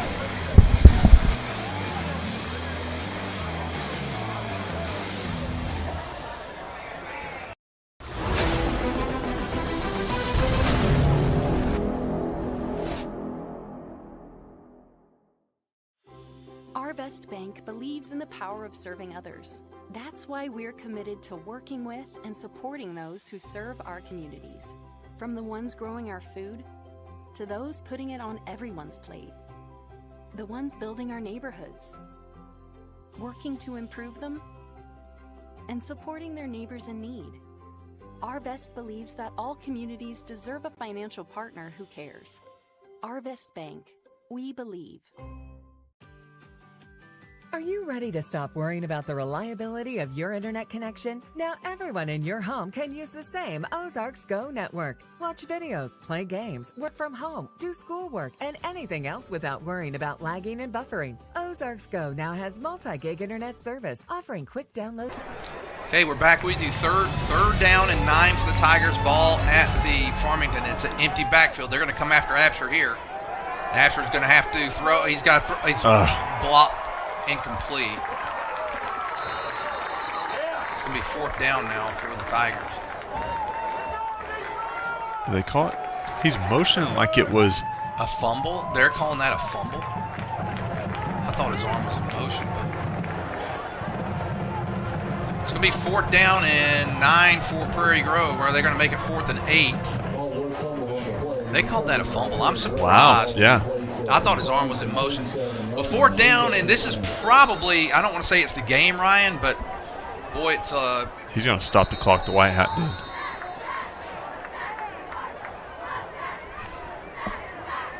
I don't know why, but I'm not sure what's going on. I almost feel like it's because they didn't stop the clock last time, maybe because it was, well, no, it was a fumble.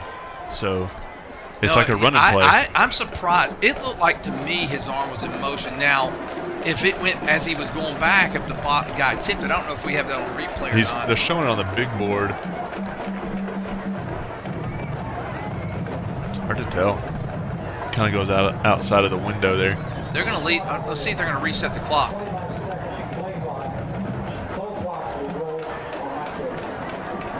I'm not sure why they stopped the clock, Ryan. But it's 4th down and 8 for Prairie Grove, and a lot rides on this one because you miss it here, you got to score twice. And I imagine they're going to come after. Absher's not going to have a lot of time. He's going to roll to his right. He's got room. He's got it to Edwards. Edwards has got the 1st down, so big play that time by Absher down to the 21-yard line. Great job that time. See him roll out here to the right. Good pickup block there by Sugg. Gets out here, he doesn't even get his feet set. Just makes a nice little drop pass there down to Jace. Well, the Tigers, thing is, they're taking a lot of time off the clock on this drive. Coran He's got some blocking up there, and he's going to be chased back from behind. Great pursuit that time by that Farmington player. Yeah. Because Jace is trying to be patient and let his block develop. Yeah, Blake's trying to be patient and let his blocks develop, and the guy from behind gets him. I thought you said Jace. My bad. That's all right. I may have. 2nd down and 7. 7:15 to go. Tigers need to hit it quick. It's probably because I called him Balake last time. And here's going to be the give. Sugg up the middle. He's inside down to the 10-yard line. 1st down. Stop the clock. Reset the chains. It'll be 1st and goal from the 9 3/4. Yeah, so Tigers need to go quick. Need to get in here. I'd like to see us moving a little quicker on offense, Ryan, because you're going to get the ball probably once more, but you got to stop. You got to get it in here. 6:50, 6:45 to go now in the ball game. Here we go with our bunch package over on that side. Jay's cut it. Or I'm sorry. There's going to be a hold, and they're going to back it up. Need to stop the clock. There's the holds, the penalties. They're brutal. And especially where you are in the field right here. I mean, you're at the 10-yard line. Yep. I would love to get I would love to see like a 31 waggle and let Alex run, or an option and let him run. I would love to get just a hair outside the pocket with an option of some sort. So that is 1st and goal from the 20. 6:33 to go in the game, and the clock is what is our enemy right now, Ryan. Let's see what we have on 1st down and 20 here. Sugg up the middle. Hey, if you get 5 every time, you're on schedule. But like you said, the clock is ticking. The clock is ticking, and that's the point, because you're down to 6. If you don't get this thing in here, they're gonna run time off. You're not gonna have a lot of time when you get it back. Now you might be fortunate enough to get an onside kick or something, but time is of the essence right now, and we're not moving real fast out of these huddles.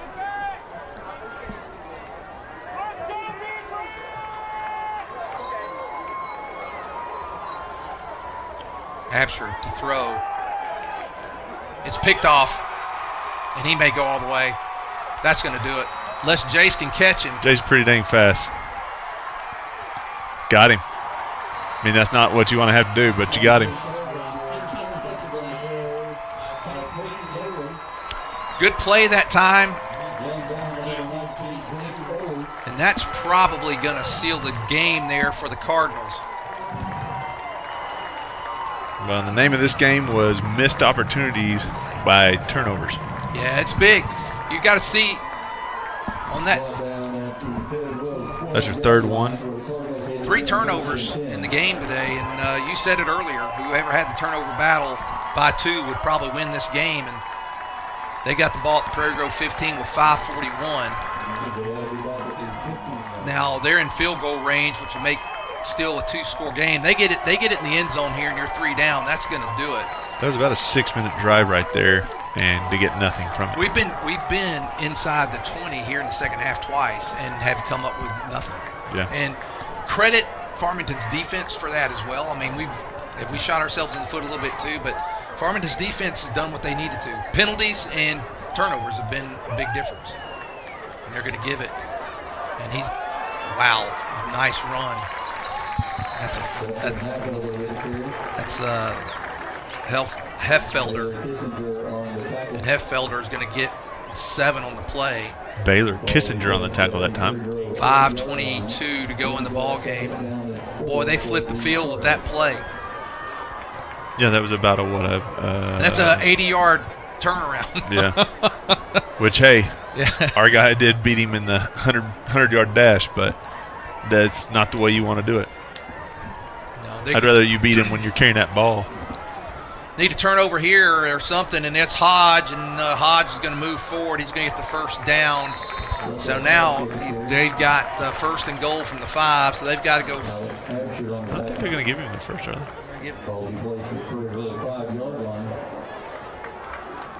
Yeah, it's going to be 3rd and inches. Wow. Brings up third down and short for the Cardinals. That's actually, again, you almost want them to get the first down because Yeah, they don't have an extra play. Yeah, they got an extra play. That's extra time. So the turnovers, penalties, going to give Farmington a – yeah, if we don't do something here, let's see, they're going to go under center. Lester, maybe they don't go under center much. Maybe they'll bobble a snap. We did tonight, so might as well. Somebody may have moved. They're going to have a false start. It is. That's going to back them up. So, Ryan, the only real hope here for Prairie Grove, if there is any hope here, with 4:15, you stop here, you get a quick score and an onside. That's really all you got. Right. Tied up, send it to overtime. I'm not sure who took that time out. Farmington did. So it's going to be third down and essentially 5 to go still. They were right at the first down marker anyway. So it's 3rd and 5.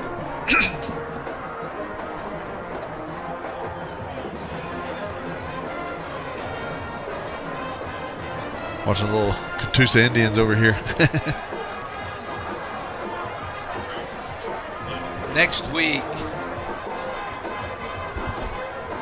17-6. Next week, Farmington takes off. They've got a bye week before they go into conference play. Prairie Grove. We go on the road to Coweta? No. We're going to be home against Coweta. 3rd down, 5 for the Cardinals. Ball at the Prairie Grove 10. They're in that power I here. 4:15 to go in the ball game. And it's going to be Elsick. He breaks a tackle. Can we get him back there? No. And he's going for it. We had a chance. He's going to get the first, but I don't think he got the touchdown. No, but you know what the thing is there, Ryan. You had him. Yeah. No, they gave him a touchdown. They're going to give him a touchdown. So with 4:06 to go, the Cardinals are going to get a touchdown, 27-8. And this second half really has just been the Cardinals. I mean, they've done what they needed to do.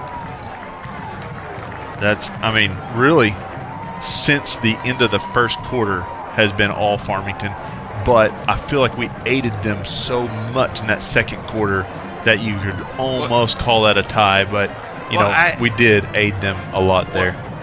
I think, and this is Conran for the extra point, and it's the younger brother of Taylor Conran. That's Braden Conran, and Braden gets the extra point good with 4:06. It's Cardinals 28, Prairie Grove 8. Let's take a break. We'll be back for the final 4:06 after this.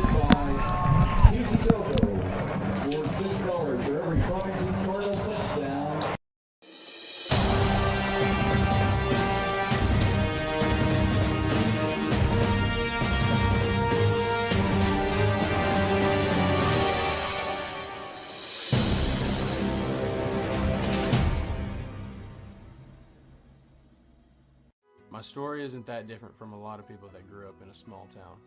My dream was always to play baseball, but as a kid, it's hard to prove yourself when you're so far away from the big leagues. When no one else thought I was good enough, our community did. From family to friends, coaches, and local businesses, my community built me into the player that I am today, and I'm just getting started. When you have the support of a community, anything is possible. First Community Bank, where community comes first. Don't get benched by slow internet. Team up with Zing Broadband by PG Telco and experience the agility and reliability that you need to stay in the game. Zing Broadband proudly supports the Prairie Grove, Lincoln, and Farmington schools.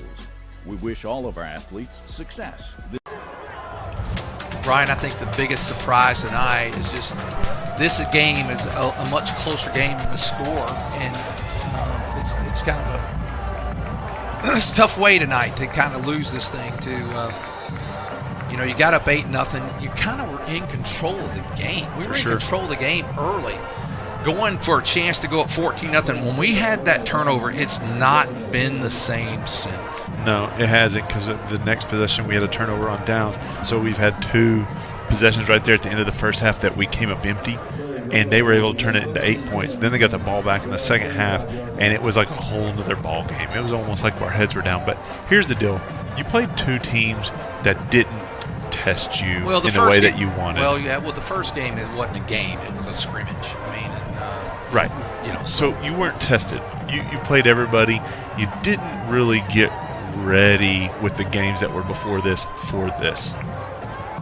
So Absher's rolling, throws, it's complete, and it's not going to be a first down, though. He's going to get out of bounds. No, they're going to keep the clock running. So Tigers going to have to get up on the ball and go. I would have loved to seen a little bit more of a challenge. That way our guys were more in form. Now, you play a tough game this week. I think you have a tough game next week from what I've heard about Coweta, and then you get into your conference play, you know, with a couple tests under your belt. So hopefully you're more prepared and you've cleaned up the mistakes. Absher got the first, and he's still on his feet. He's going to get to the 48-yard line. 3:30 to go in the ball game, and the Tigers they've got to go fast. And it's you got. I mean, I'm a forever optimist. You got to score twice, or you got to score and get two onside kicks. It does a lot to do here in 3:25, but it's going to be a tough night here for the Tigers and for these seniors. I mean, it's well, yeah, they've never beat Farmington. They haven't. We haven't beat them in four. I mean, they've got 4 in a row now on us, and this is the first time that's happened since probably the 80s. The 80s, yeah. 80s into the 90s. They won 90, 91, 90, 91, 92, 93. Absher's first year was 93. And since then, they've never won 3 in a row until last year, and they definitely haven't won 4 in a row, and it's going to be incomplete. Like I said, it's going to be a tough one. This is going to be a tough one to swallow, and I think. Well, yeah, because you shot yourself in the foot there at the first, and you had some momentum, and then second half you didn't look like yourself. Which credit Farmington, they made the changes and the adjustments. You know, we were running the ball pretty effectively there for a while, and then all of a sudden we weren't running the ball as well. They weren't running the ball as well, then they started running the ball a little better. What I saw them do, they started going fast. They did. They started going fast in the second half, and we had a hard time with that. And after to throw, he didn't have a lot of time.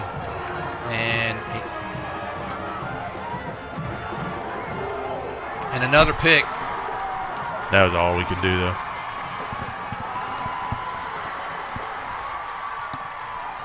Good job. That time's that Cobb.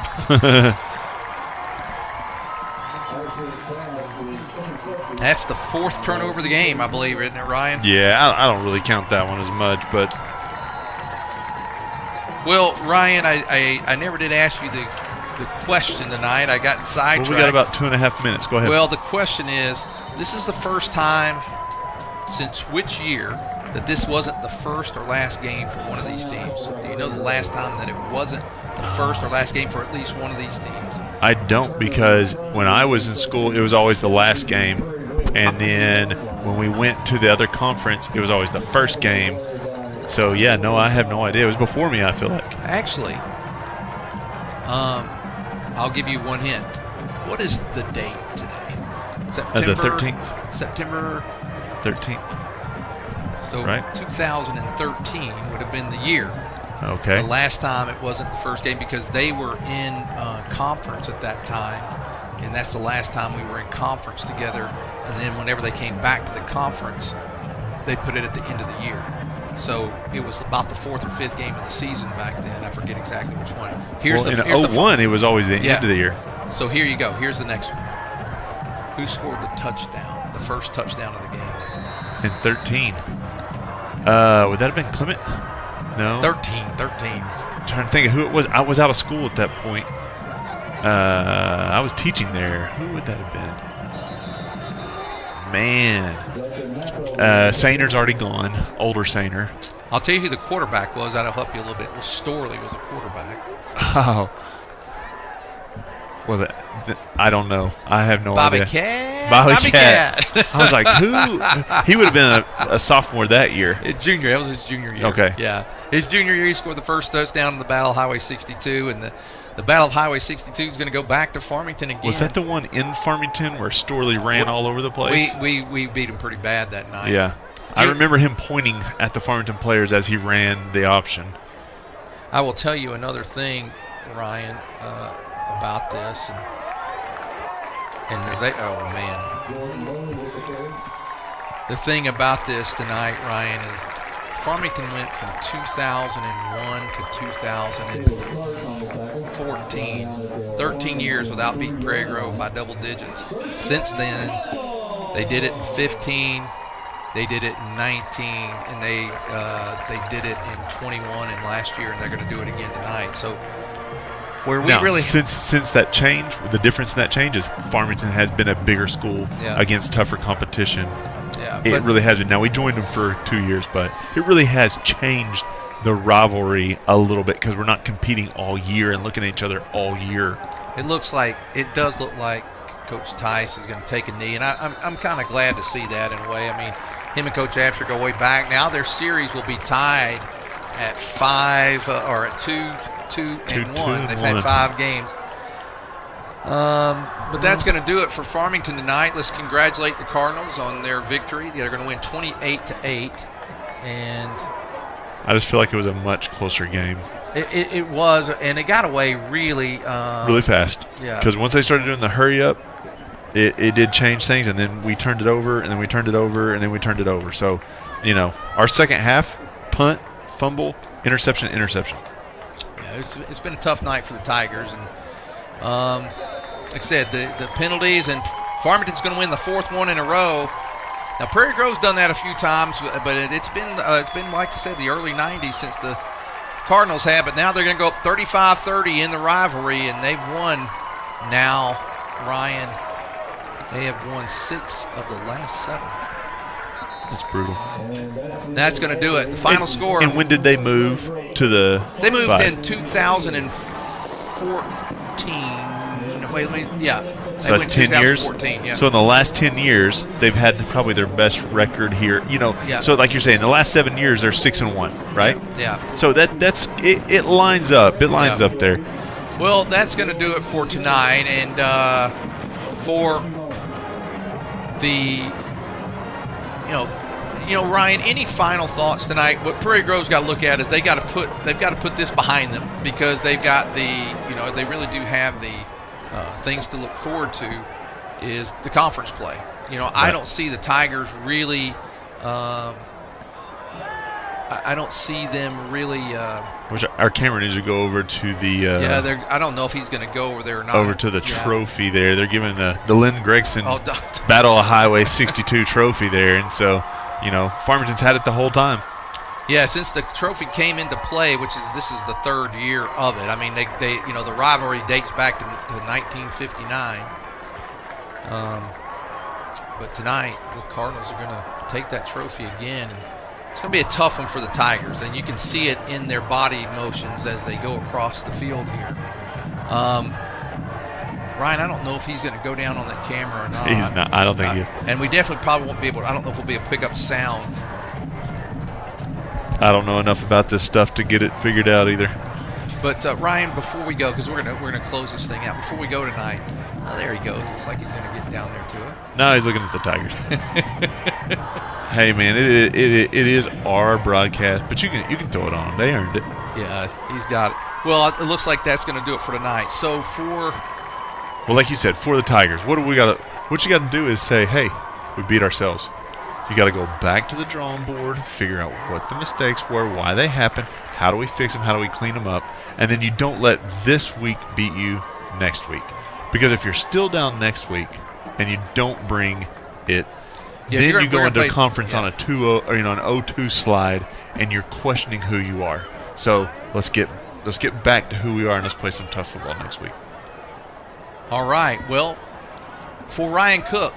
Hey, wait, there we go. No, they did get the mic down there. We'll stay with it then. On behalf of the Southern Sports Network. That's the Southern Sports Network. I don't know if y'all can hear him. New head coach for the Farmington Cardinals. The Lynn Gregson Trophy for the Battle of Highway 62. Congratulations, coach. So Farmington gets that. Coach Tice. And Coach Tice back in the game, gets number 290 for him. And so congratulations to Coach Tice. and to the Farmington Cardinals. And that's going to do it for our broadcast tonight. For Ryan Cook, I'm Lynn Gregson, Southern Sports Network.